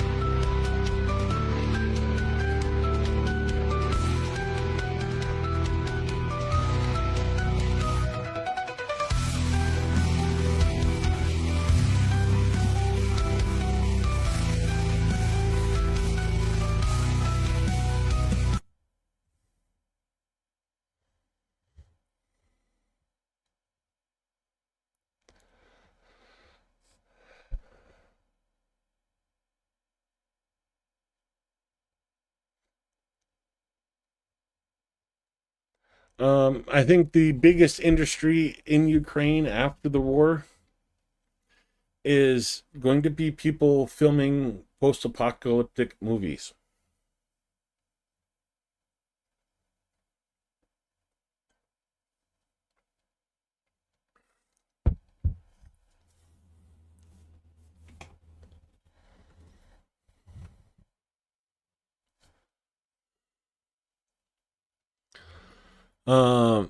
Russia will never be able to rebuild. They will have only old drunk bums and oligarchs.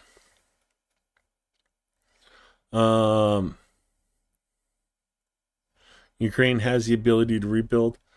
You want to talk about rebuilding? Let me show you how Russia rebuilt Mariupol.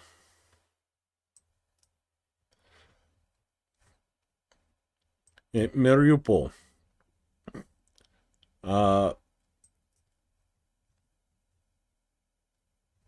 This is recent satellite imagery. This is the theater where children were sheltering from the invasion, and Russians bombed it. You can still see Dayton written on the ground in front of the theater. And if you look really close, you'll see this little thin wall. They basically put up plywood and pictures of what the theater used to look like. So that's what it should look like. And what Russia did was put up a wall and put pictures of this theater on that wall.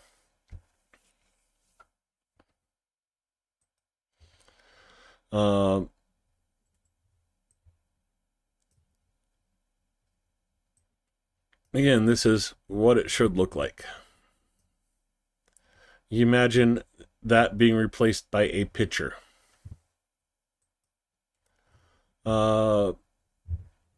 There's another area I want to show you. I think it's over. Well, here is the Azovstal steel plant.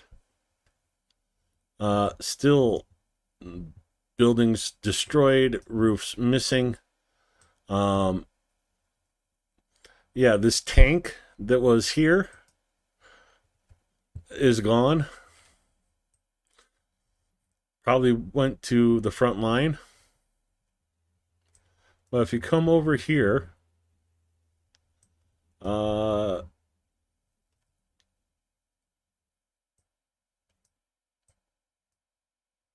I forgot what block it was. But Russia bulldozed one of these city blocks. I'll recognize it if I see it, but I'm just...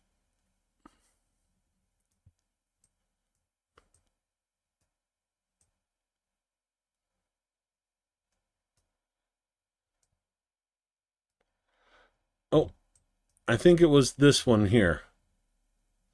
They bulldozed this city block. Rebuilt buildings on the front and on the side towards the park. The entire center is bulldozed and just bare ground. And when they show images of them rebuilding Mariupol, they show those 4 buildings and these 4 buildings. Nothing else. And you look right next door and still all bombed out. All bombed out. The other area they built up is this area here. This is for housing for Russian politicians. They built up this area and rebuilt this shopping mall. And they'll show that as rebuilding Mariupol. But yeah, you can go around and look through and just see destroyed building after destroyed building after destroyed building. I believe this was taken in the spring of 2025.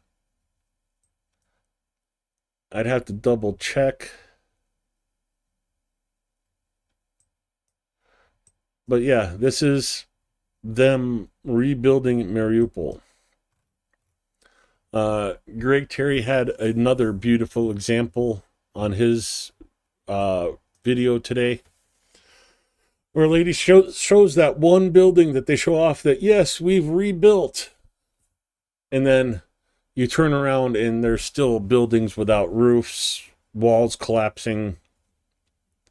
That's Russia.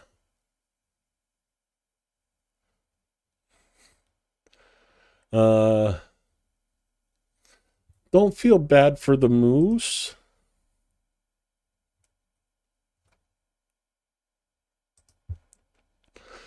Anyways, Anton says, I feel bad for the poor moose, bears, and beavers that have to live in Russia. Oh, okay, I get you now. As well as the ethnic minority republics and their people trapped within Russian borders. Just remember, there's two words for Russians. Russian and Russiana.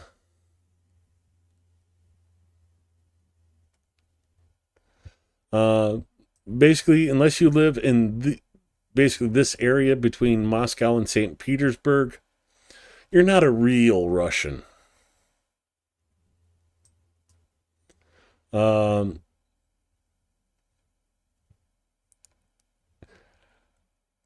But yeah, even like Tula, like there's so many stories of like gangs.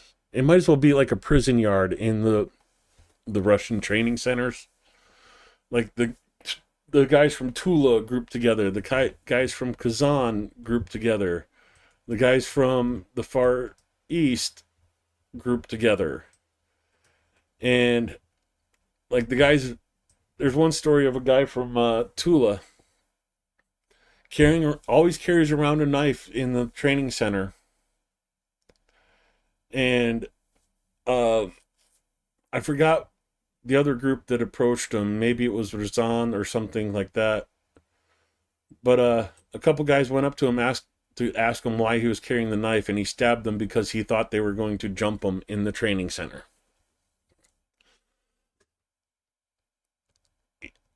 If you watched prison movies, that's Russia.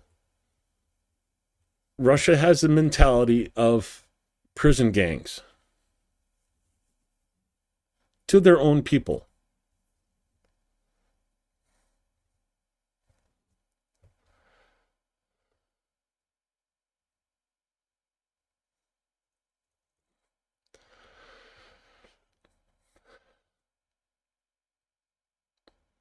The one I really there's this one guy from I forgot his name on YouTube.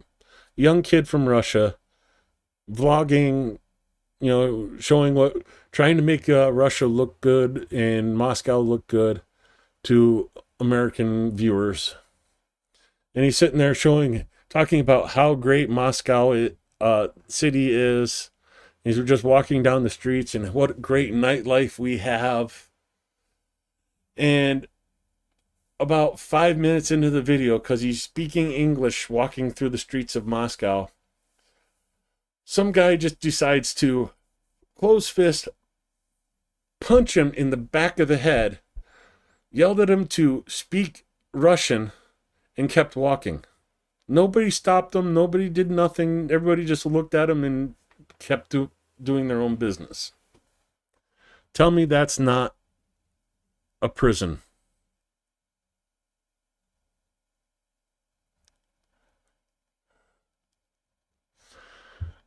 Yeah, Haji.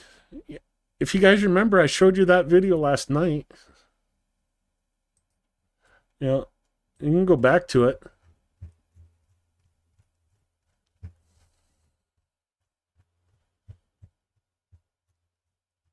Let's see, there's the start of today.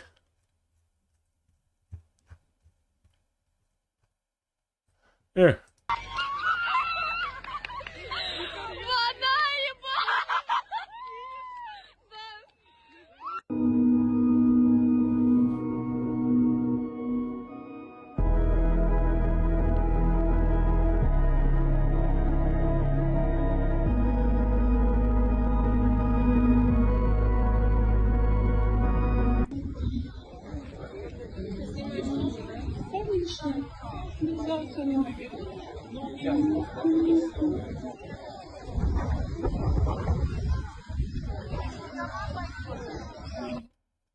I showed you guys this yesterday.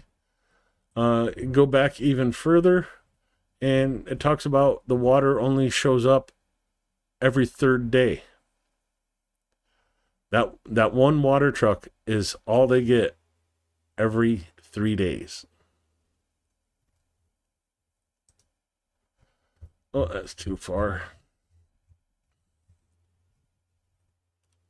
Talked about the Sumy, Voschansk. Minus Russian heavy flamethrower.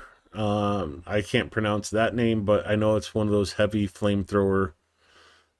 It's like an MLRS. Ooh, that's loud. But it's, throwing fire.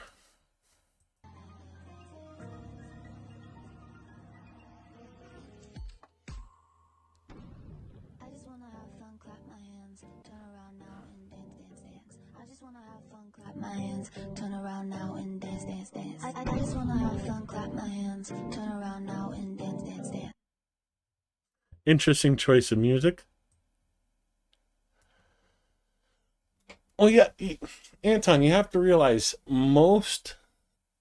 I shouldn't say most, but a lot of Ukrainians speak Russian. Zelensky's native language was Russian.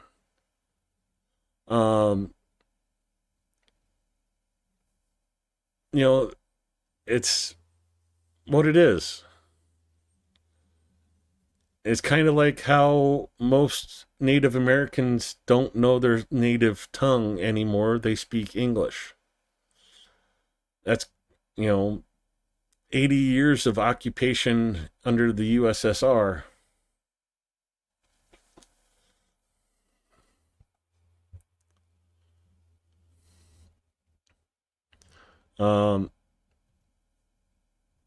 The funny thing is, as I'm learning Ukrainian, I'm realizing I can understand Russian knowing Ukrainian. But like I'm talking to my English practice partners, Russians can't understand Ukrainian. It's an interesting aspect of it.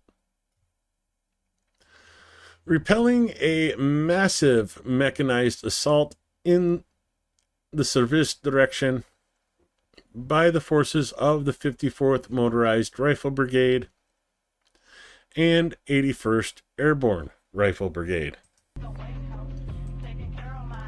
And you see the tallies on the side.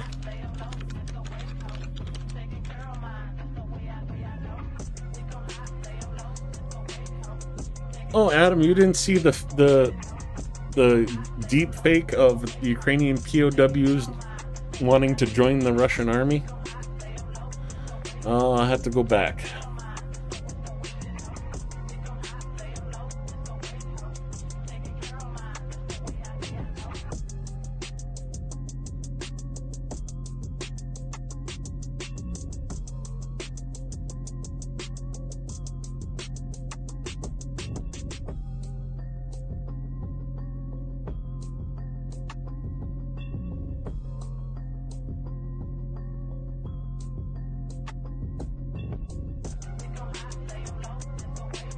Let me go back. I'll go back and get that image.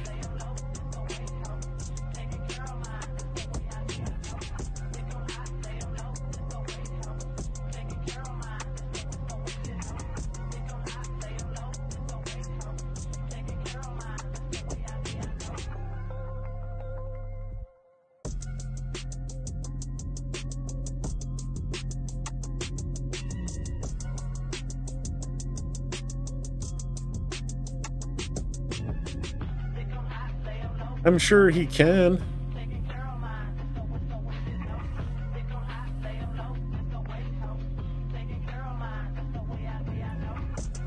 The real question is, does he speak Yiddish or Hebrew?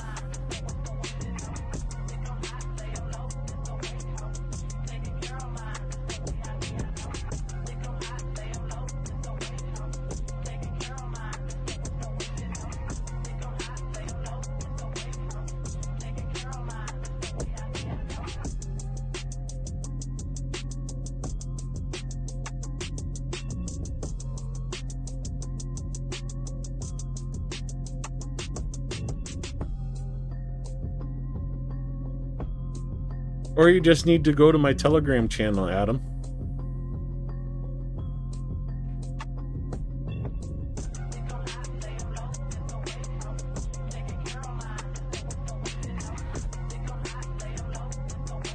Okay, time to summon Andrew Petrie.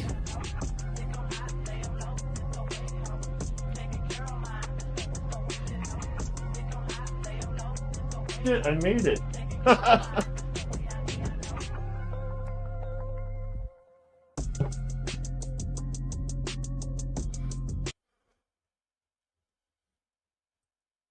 So there's the end of that video, and we go exploring again to yesterday's.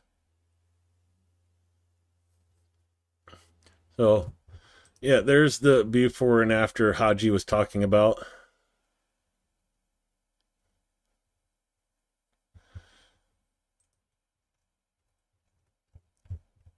But yeah, we come back to yesterday's stuff. You know, the images of Chasiv Yar I showed you yesterday.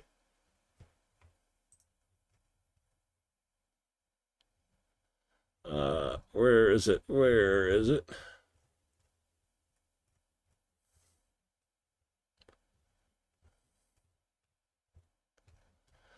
Come on.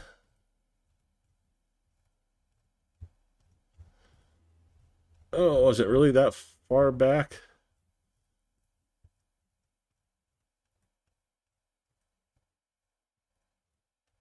Okay, so it was the day before yesterday. Pozavčora. This is a image Russia released claiming that Russia is forming a Ukrainian battalion of Ukrainian POWs who refuse to be exchanged. They will be transferred among the command of the occupying army.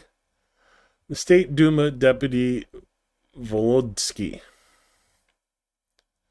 And, you know, the first thing I notice is this guy down here has almost as big a gut as me. You know, Mr. Chubby Cheeks right back here. Let me see if I can get this to zoom in more. There we go.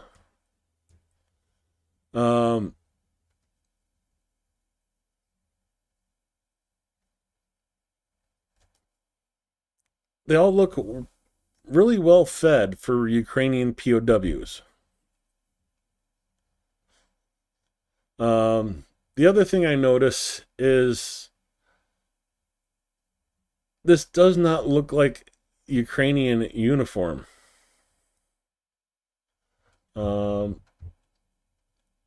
Maybe it's just my brain playing tricks on me, but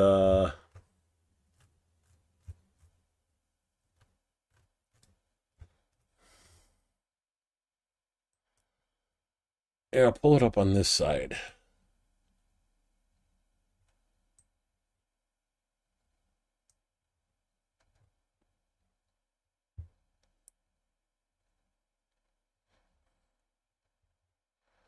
Oh, what'd I do?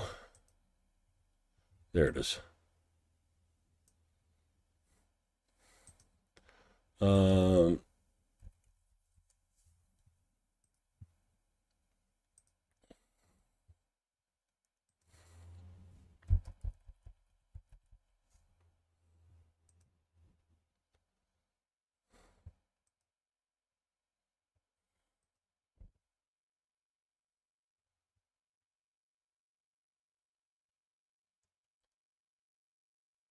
So I don't know. So that is the standard camo for Ukraine.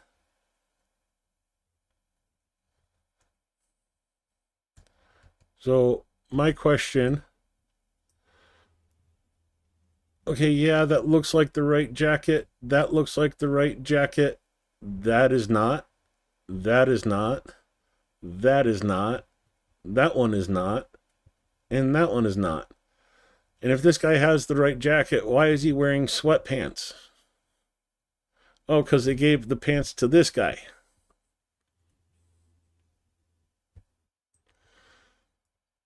Also, yeah, I don't think this guy was captured in a clean UFC t-shirt.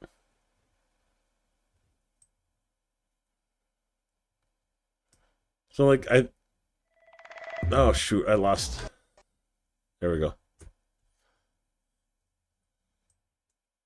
So, yeah, of all the jackets I see, it looks like the 4 authentic Ukrainian uniforms are right here.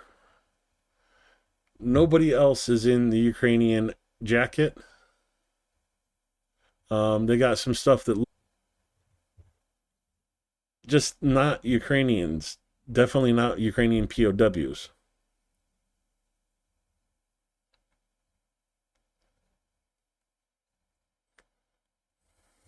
That's just my opinion. And you know what I say about opinions? They're like assholes. Everybody has one and they stink. Yeah, the boots are sus too. Yeah, you can't see the boots of these 4 with the right jackets. But, you know, these aren't even military boots. Look at this. Oh, nope.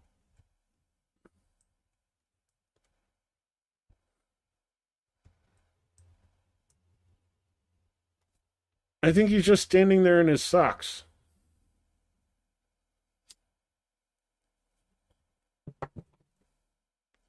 Rubber boots, tennis shoes.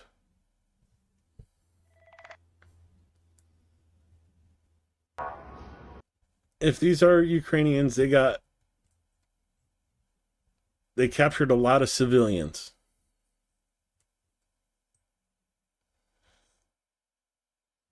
But yeah, and come back to it, and you know, these 4 guys right here have the Ukrainian jacket. Not the Ukrainian jacket, not the Ukrainian jacket, not the Ukrainian jacket. Nope, nope, nope. And then nobody else. You know, you look in the back here. Okay, there's one more guy in camo. But I'm not seeing camo. I'm seeing jackets, t-shirts, chubby cheeks, and well-fed people.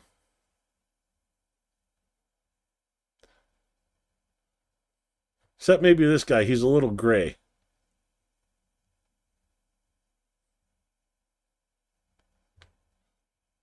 And this guy is half a head. This is a spliced image.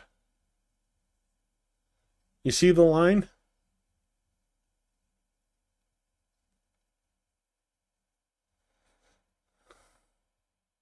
And it goes right up the wall, too.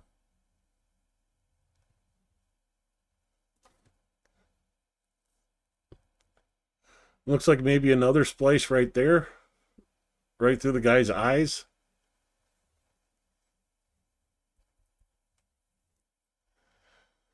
But yeah, why is that guy gray?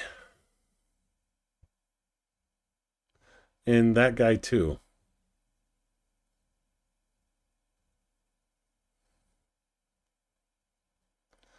Like, what? Yeah, that guy's gray. These 2 are gray. That guy's gray. But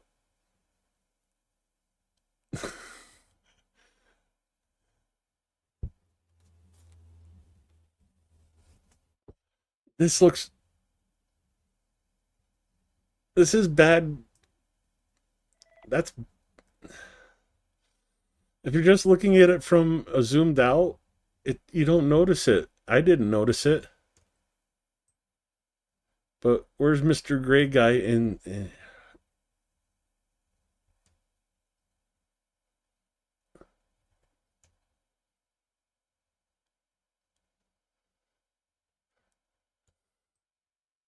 Oh, there's Mr. Gray.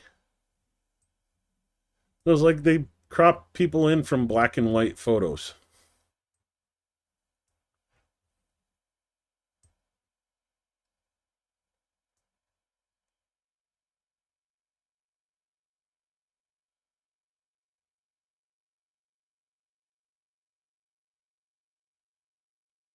Yeah, the more you look at it, the more you realize how fake that is.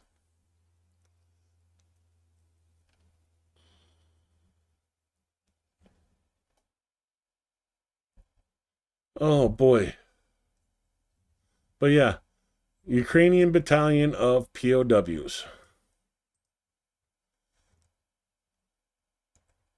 And, you know, Mr. Beer Gut on the end.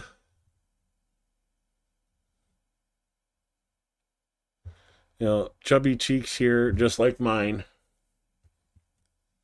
Meanwhile, Ukrainian POWs are sent home looking like, I'll just,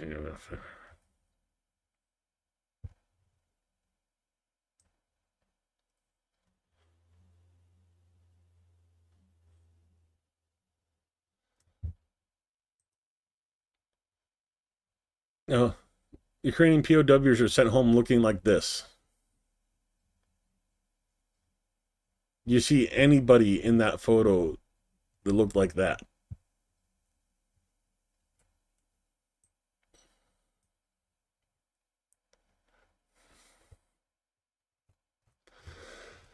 Just saying.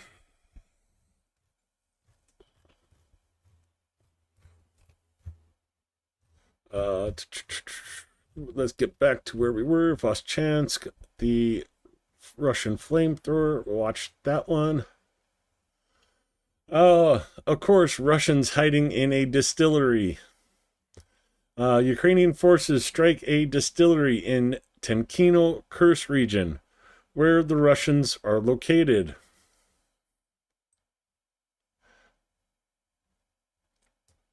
Vodka production decreasing even more.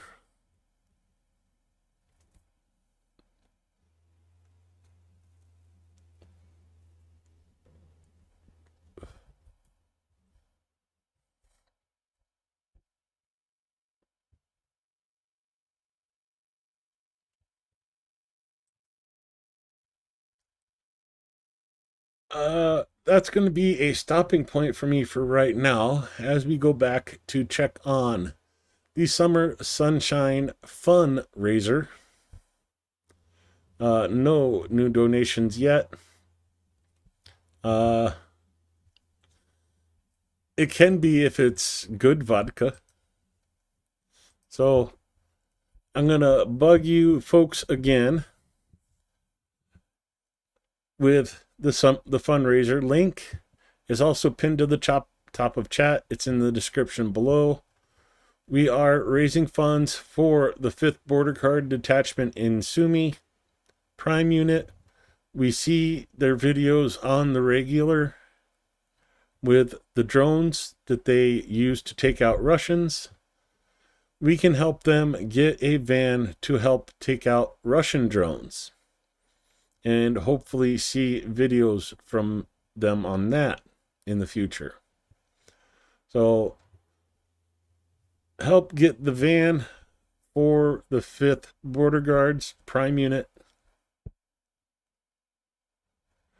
Your moose card is in lockdown. I'll give you a moose anyways, since you always do anonymous donations. And don't forget, if you want to see another episode of A Spoonful of Sugar,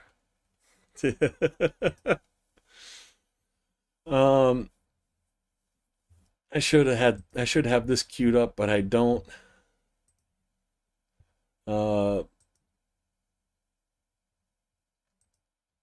if you want to see another instance of this, we only have 900 euros to go till the next one. I will tell you this, it tastes amazing, but like even the little bits that I'm cleaning up with my finger, and so It's hotter than let's the just jump right to the money shot. Oh, cry me.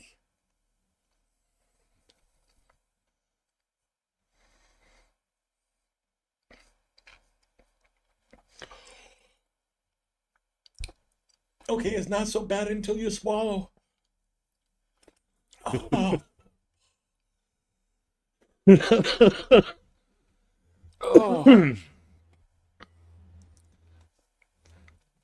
Oh.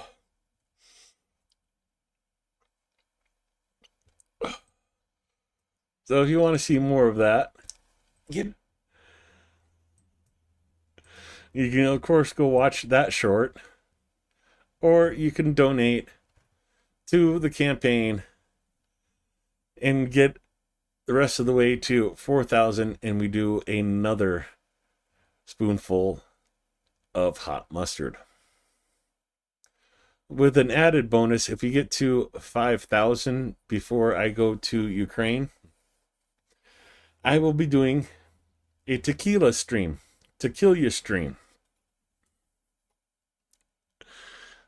Yeah. Oh. You know, when I do those, I definitely can breathe so much better for about 2 days. Of course, I can't smell anything for 2 days, but so if you have the funds and are able to, please do donate. Yes, I know I'm on a fixed income myself. I know end of month sucks, but here we are. I gotta ask, because if I don't ask, donations don't happen. Head back over to the air alert, and we see Zaporizhia and Sumy clearing. Ukraine is free of air alerts at the moment. Great to see. And we continue on with minus a Koksan.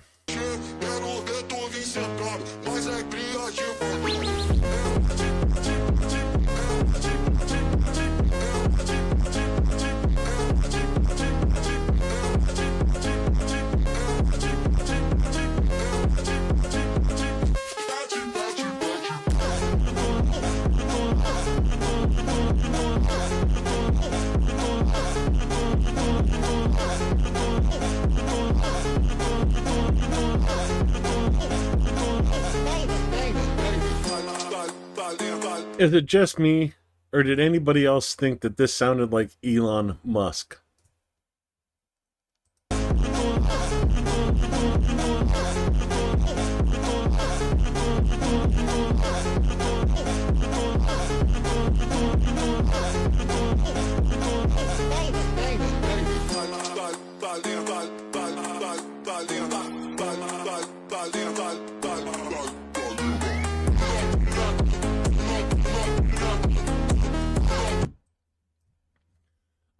Haji, a suggestion for you.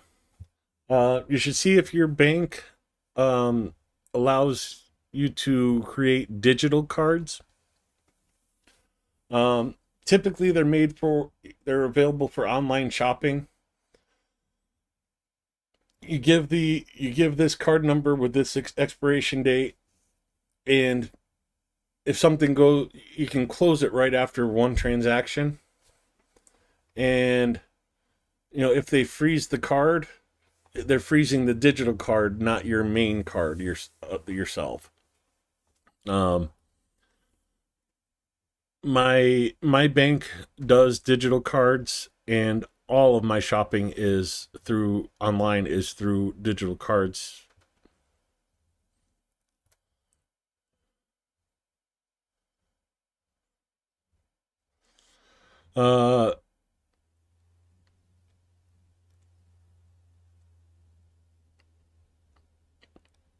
It's already happening, Anton.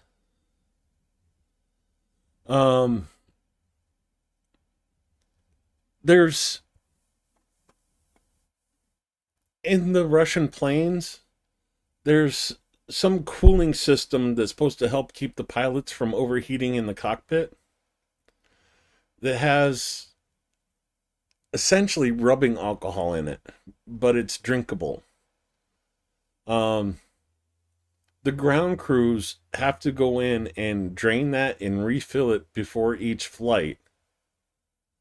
after each flight. If not, other mechanics will sit there and drain it and drink it.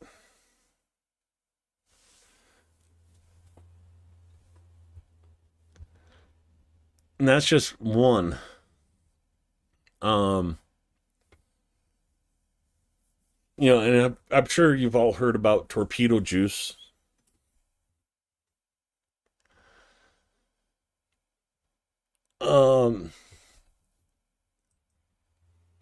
Yeah, and in case you haven't heard,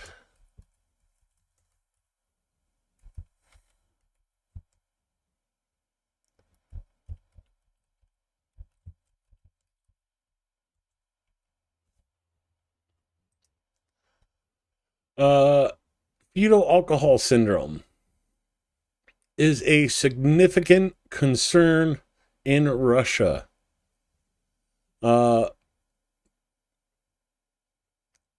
Let's see, do they bring out the rates? Yes. Studies in Russian orphanages has revealed alarmingly high rates of fetal alcohol syndrome, with some studies reporting rates ranging from 427 to 680 children per 1,000 in specialized orphanages to deal with fetal alcohol syndrome. That's how bad Russia's drinking problem is. 43 to 68% of the population being born right now has fetal alcohol syndrome.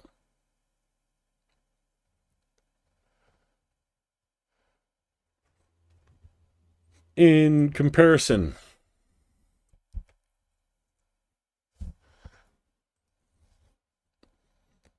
uh, 1 to 5%.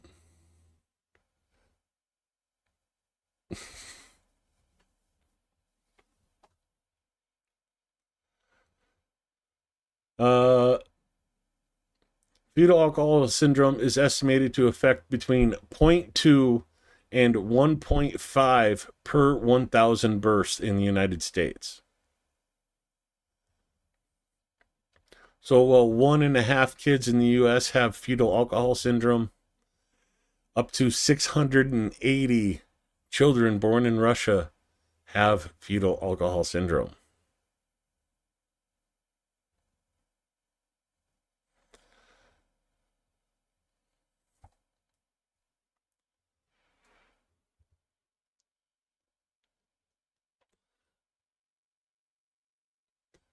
Yeah, if you're saying this is fairly common in the US, it's rampant in Russia.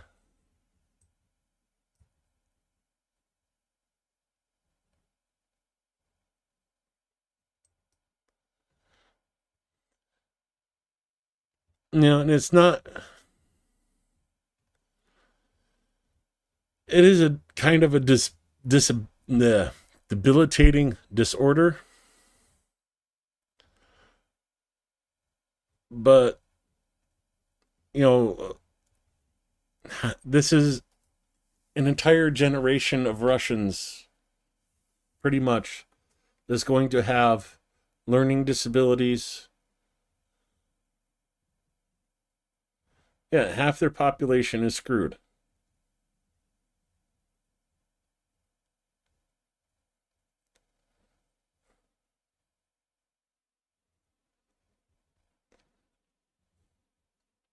How are they going to develop new technology? You're basically tying one arm behind the back of half the children in Russia right now. In the age where technology and knowledge is changing so fast that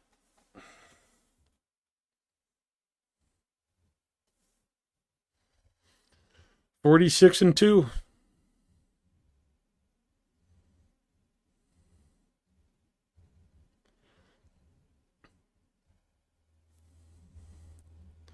Yeah, miners, farm labor,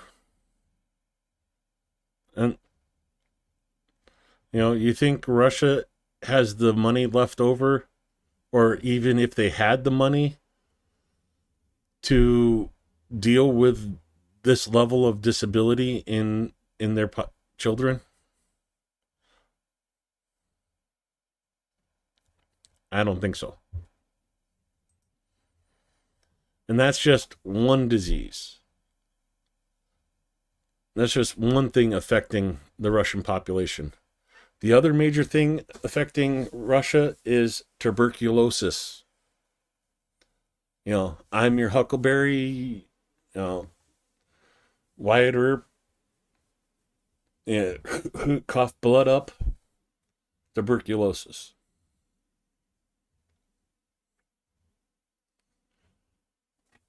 They can't take care of that.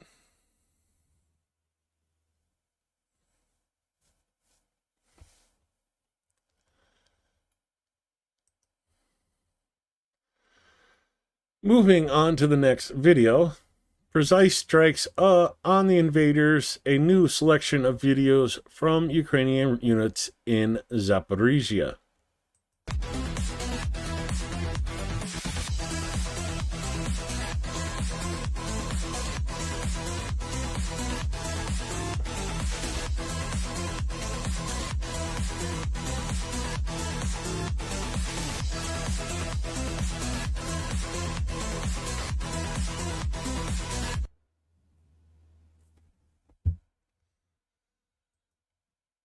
Oh, no, that's not even the half of it. In Russia, there's this drug called crocodile. It literally rots the skin off people that use it. Turn away from your screen if you don't want to see this.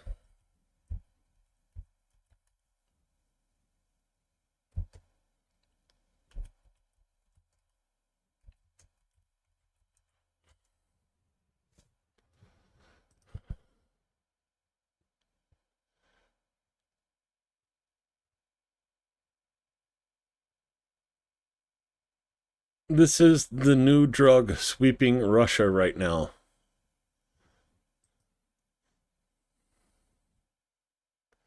Literally eating the flesh of the people that use it. And it's like twice as addictive as meth.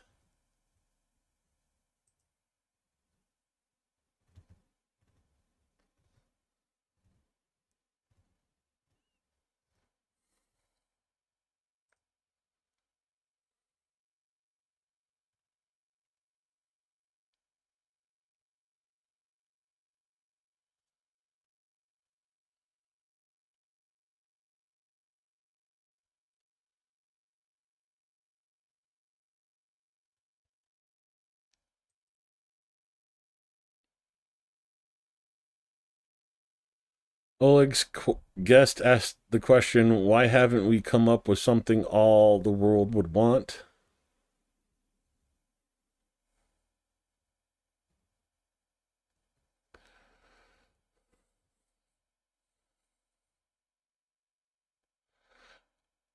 Fentanyl's too expensive for Russia. Not to be used as a drug. That crocodile, a single use of that costs about 5 cents.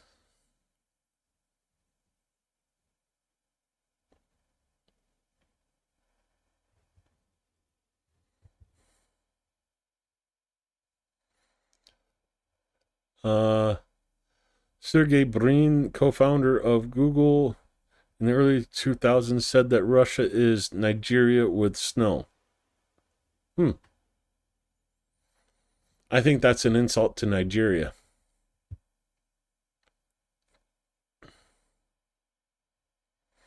Olga's guest asked the question, why haven't we come up with something all the world would want?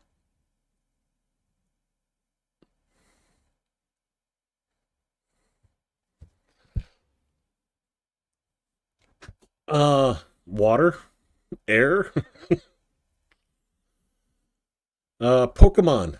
What about Pokemon? Does that count? Uh,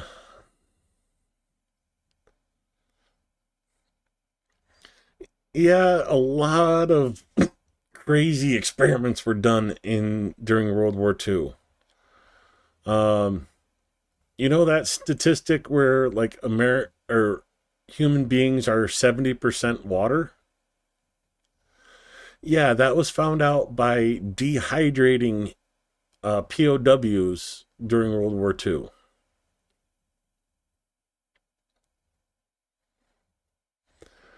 And that was Japan experimenting on Chinese POWs.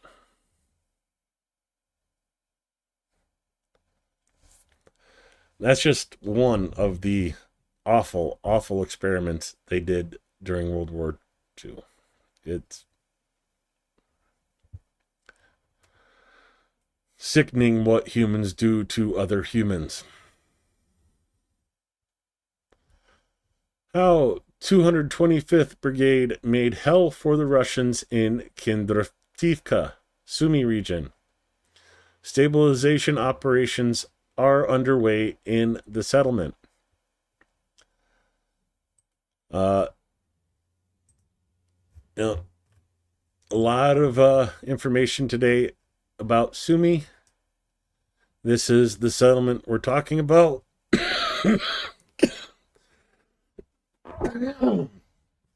Dang it. Excuse me. Apparently I need a hit of mustard because my sinuses are draining. But here is the 225th working in Kindrativka.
Oh yeah, sorry.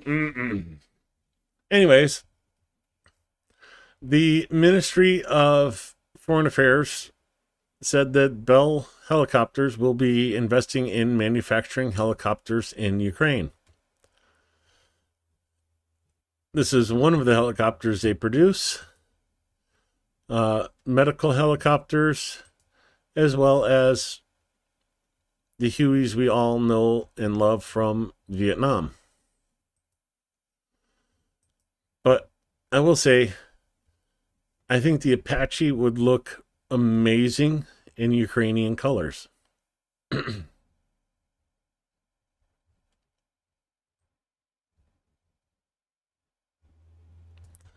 Where did Hugo? There's no Hugo here.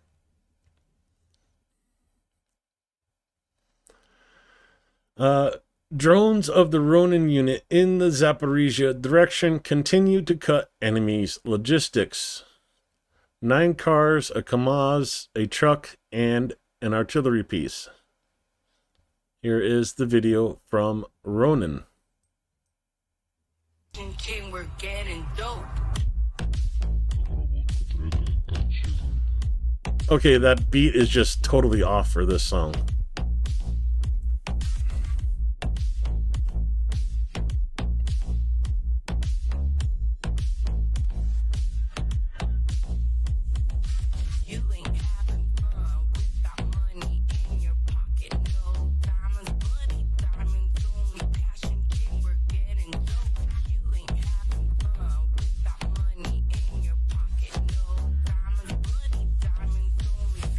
King, we're getting dope.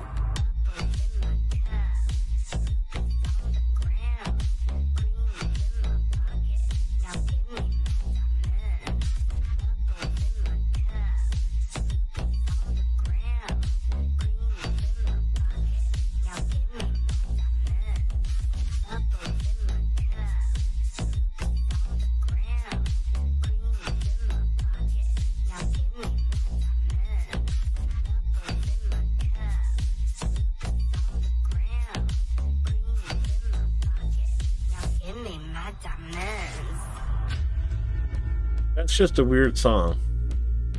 Good video, weird song.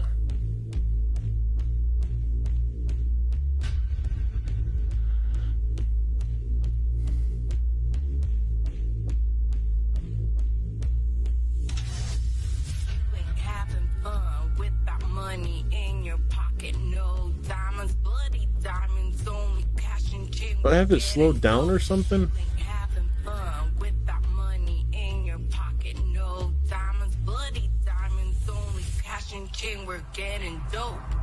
Well, you see the drone netting over on the sides of the road, but no drone netting over the top. Oops.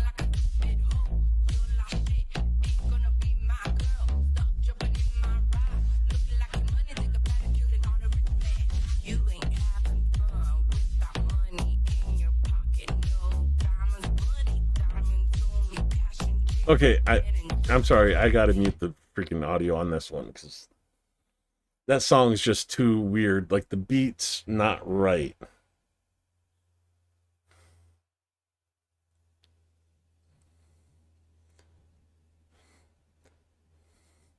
Oh, you loser.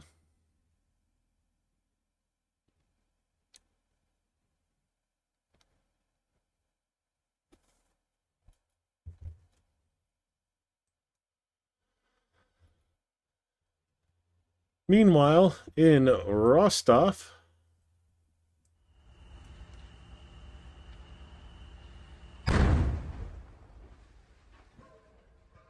ooh, excuse you.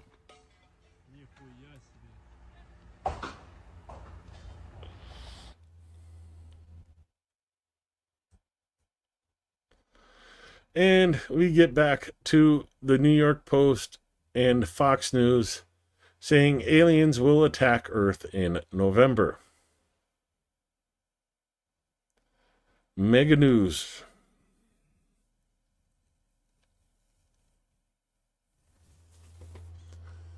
Oh, God. Let's see. Okay. Stupid passenger detained on EasyJet flight thanks to other passengers. Okay. Yeah, you scream that on a plane, people are going to react. The casualty reports coming out for tomorrow. In Kyiv, 8 people were injured as a result of the night attack by Russia. 1 is in serious condition.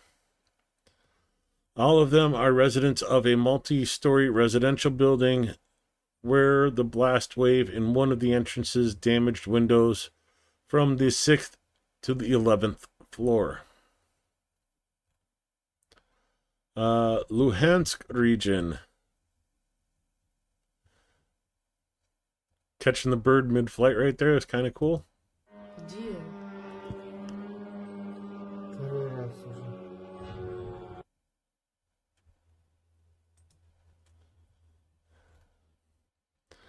Consequences of the Russian attack on Kyiv. 5 injured, including a child. The video shows the high-rise building in Darnitsky district, which was damaged by the Russian attack. Під час нічної масованої атаки з боку Російської Федерації пошкоджено скління будинку, також фасад, балкони. За останню інформацію, тут постраждало щонайменше 5 людей, серед яких одна дитина. 4 з них було госпіталізовано.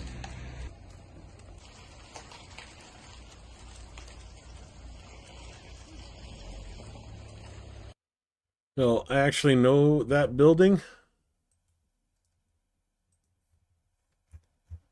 This. So that is one of these buildings right here.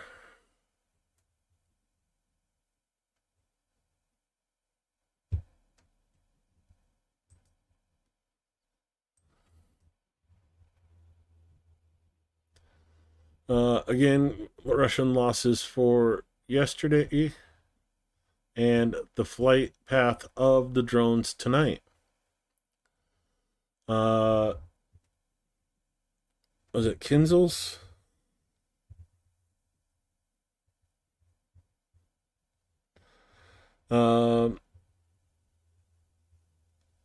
This says 8 injuries in Kyiv, including a 3-year-old child.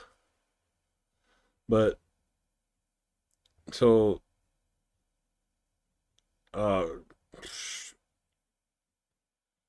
dang it, I can't. It's hard for me to read in Ukrainian, unfortunately. Kyiv-Novgorod region, but that's not the name of the city. Kopinski.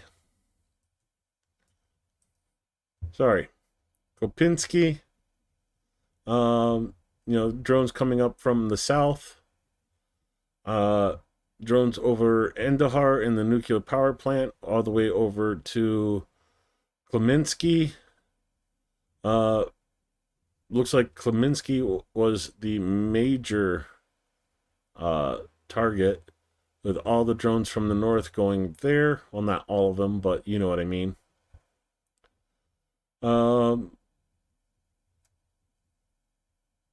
Unfortunately, Kyiv was also hit tonight. See if I could find that city in Kleminski. Oh, no, that one. Kleminski. So this city right here, Staro Konstantinov.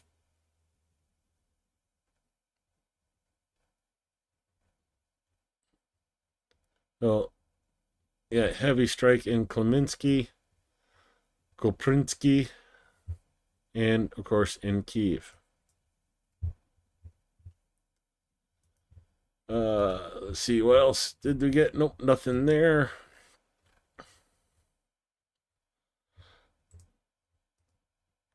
More of the same building, shockwave damage, the glazing of multi-story building, several cars. So this is from inside the building, looks like early in the morning.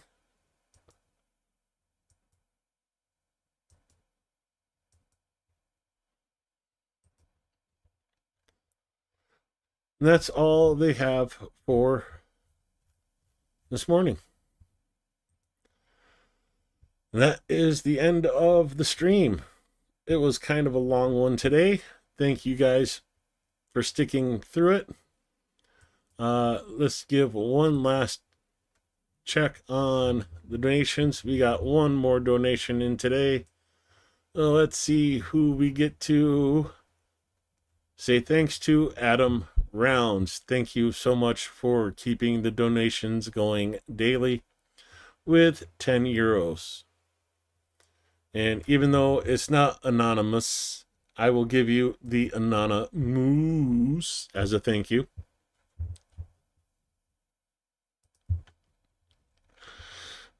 I don't know. I just like the moose. Thank you for supporting the 5th Border Guards Prime Unit.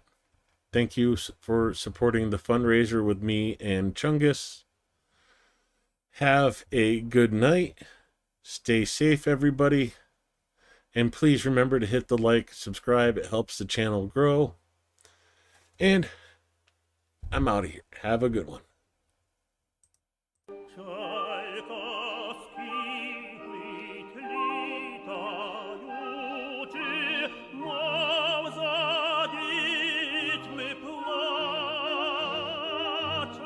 Oh, the Adam Moose.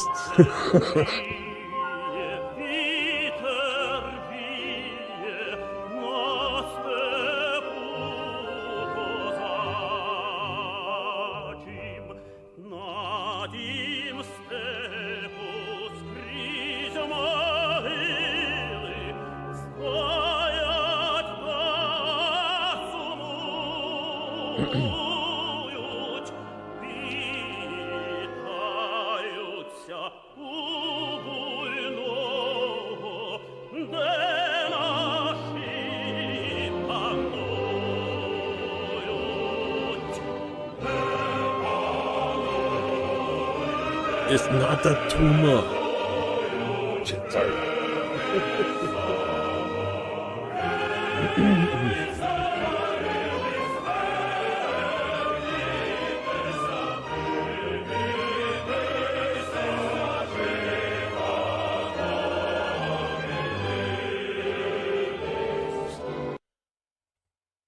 Okay, a couple quick things. Anton, you asked, you're asking Adam Rounds how many polyps Trump has. You're asking the wrong person. The person to ask about that would be Putin. He counts them daily. And yeah, I won't go into the tumor thing, but yeah, I had to do the Arnold Schwarzenegger. It's not the tumor. Anyways, good night. Thank you all again. Keep supporting Ukraine.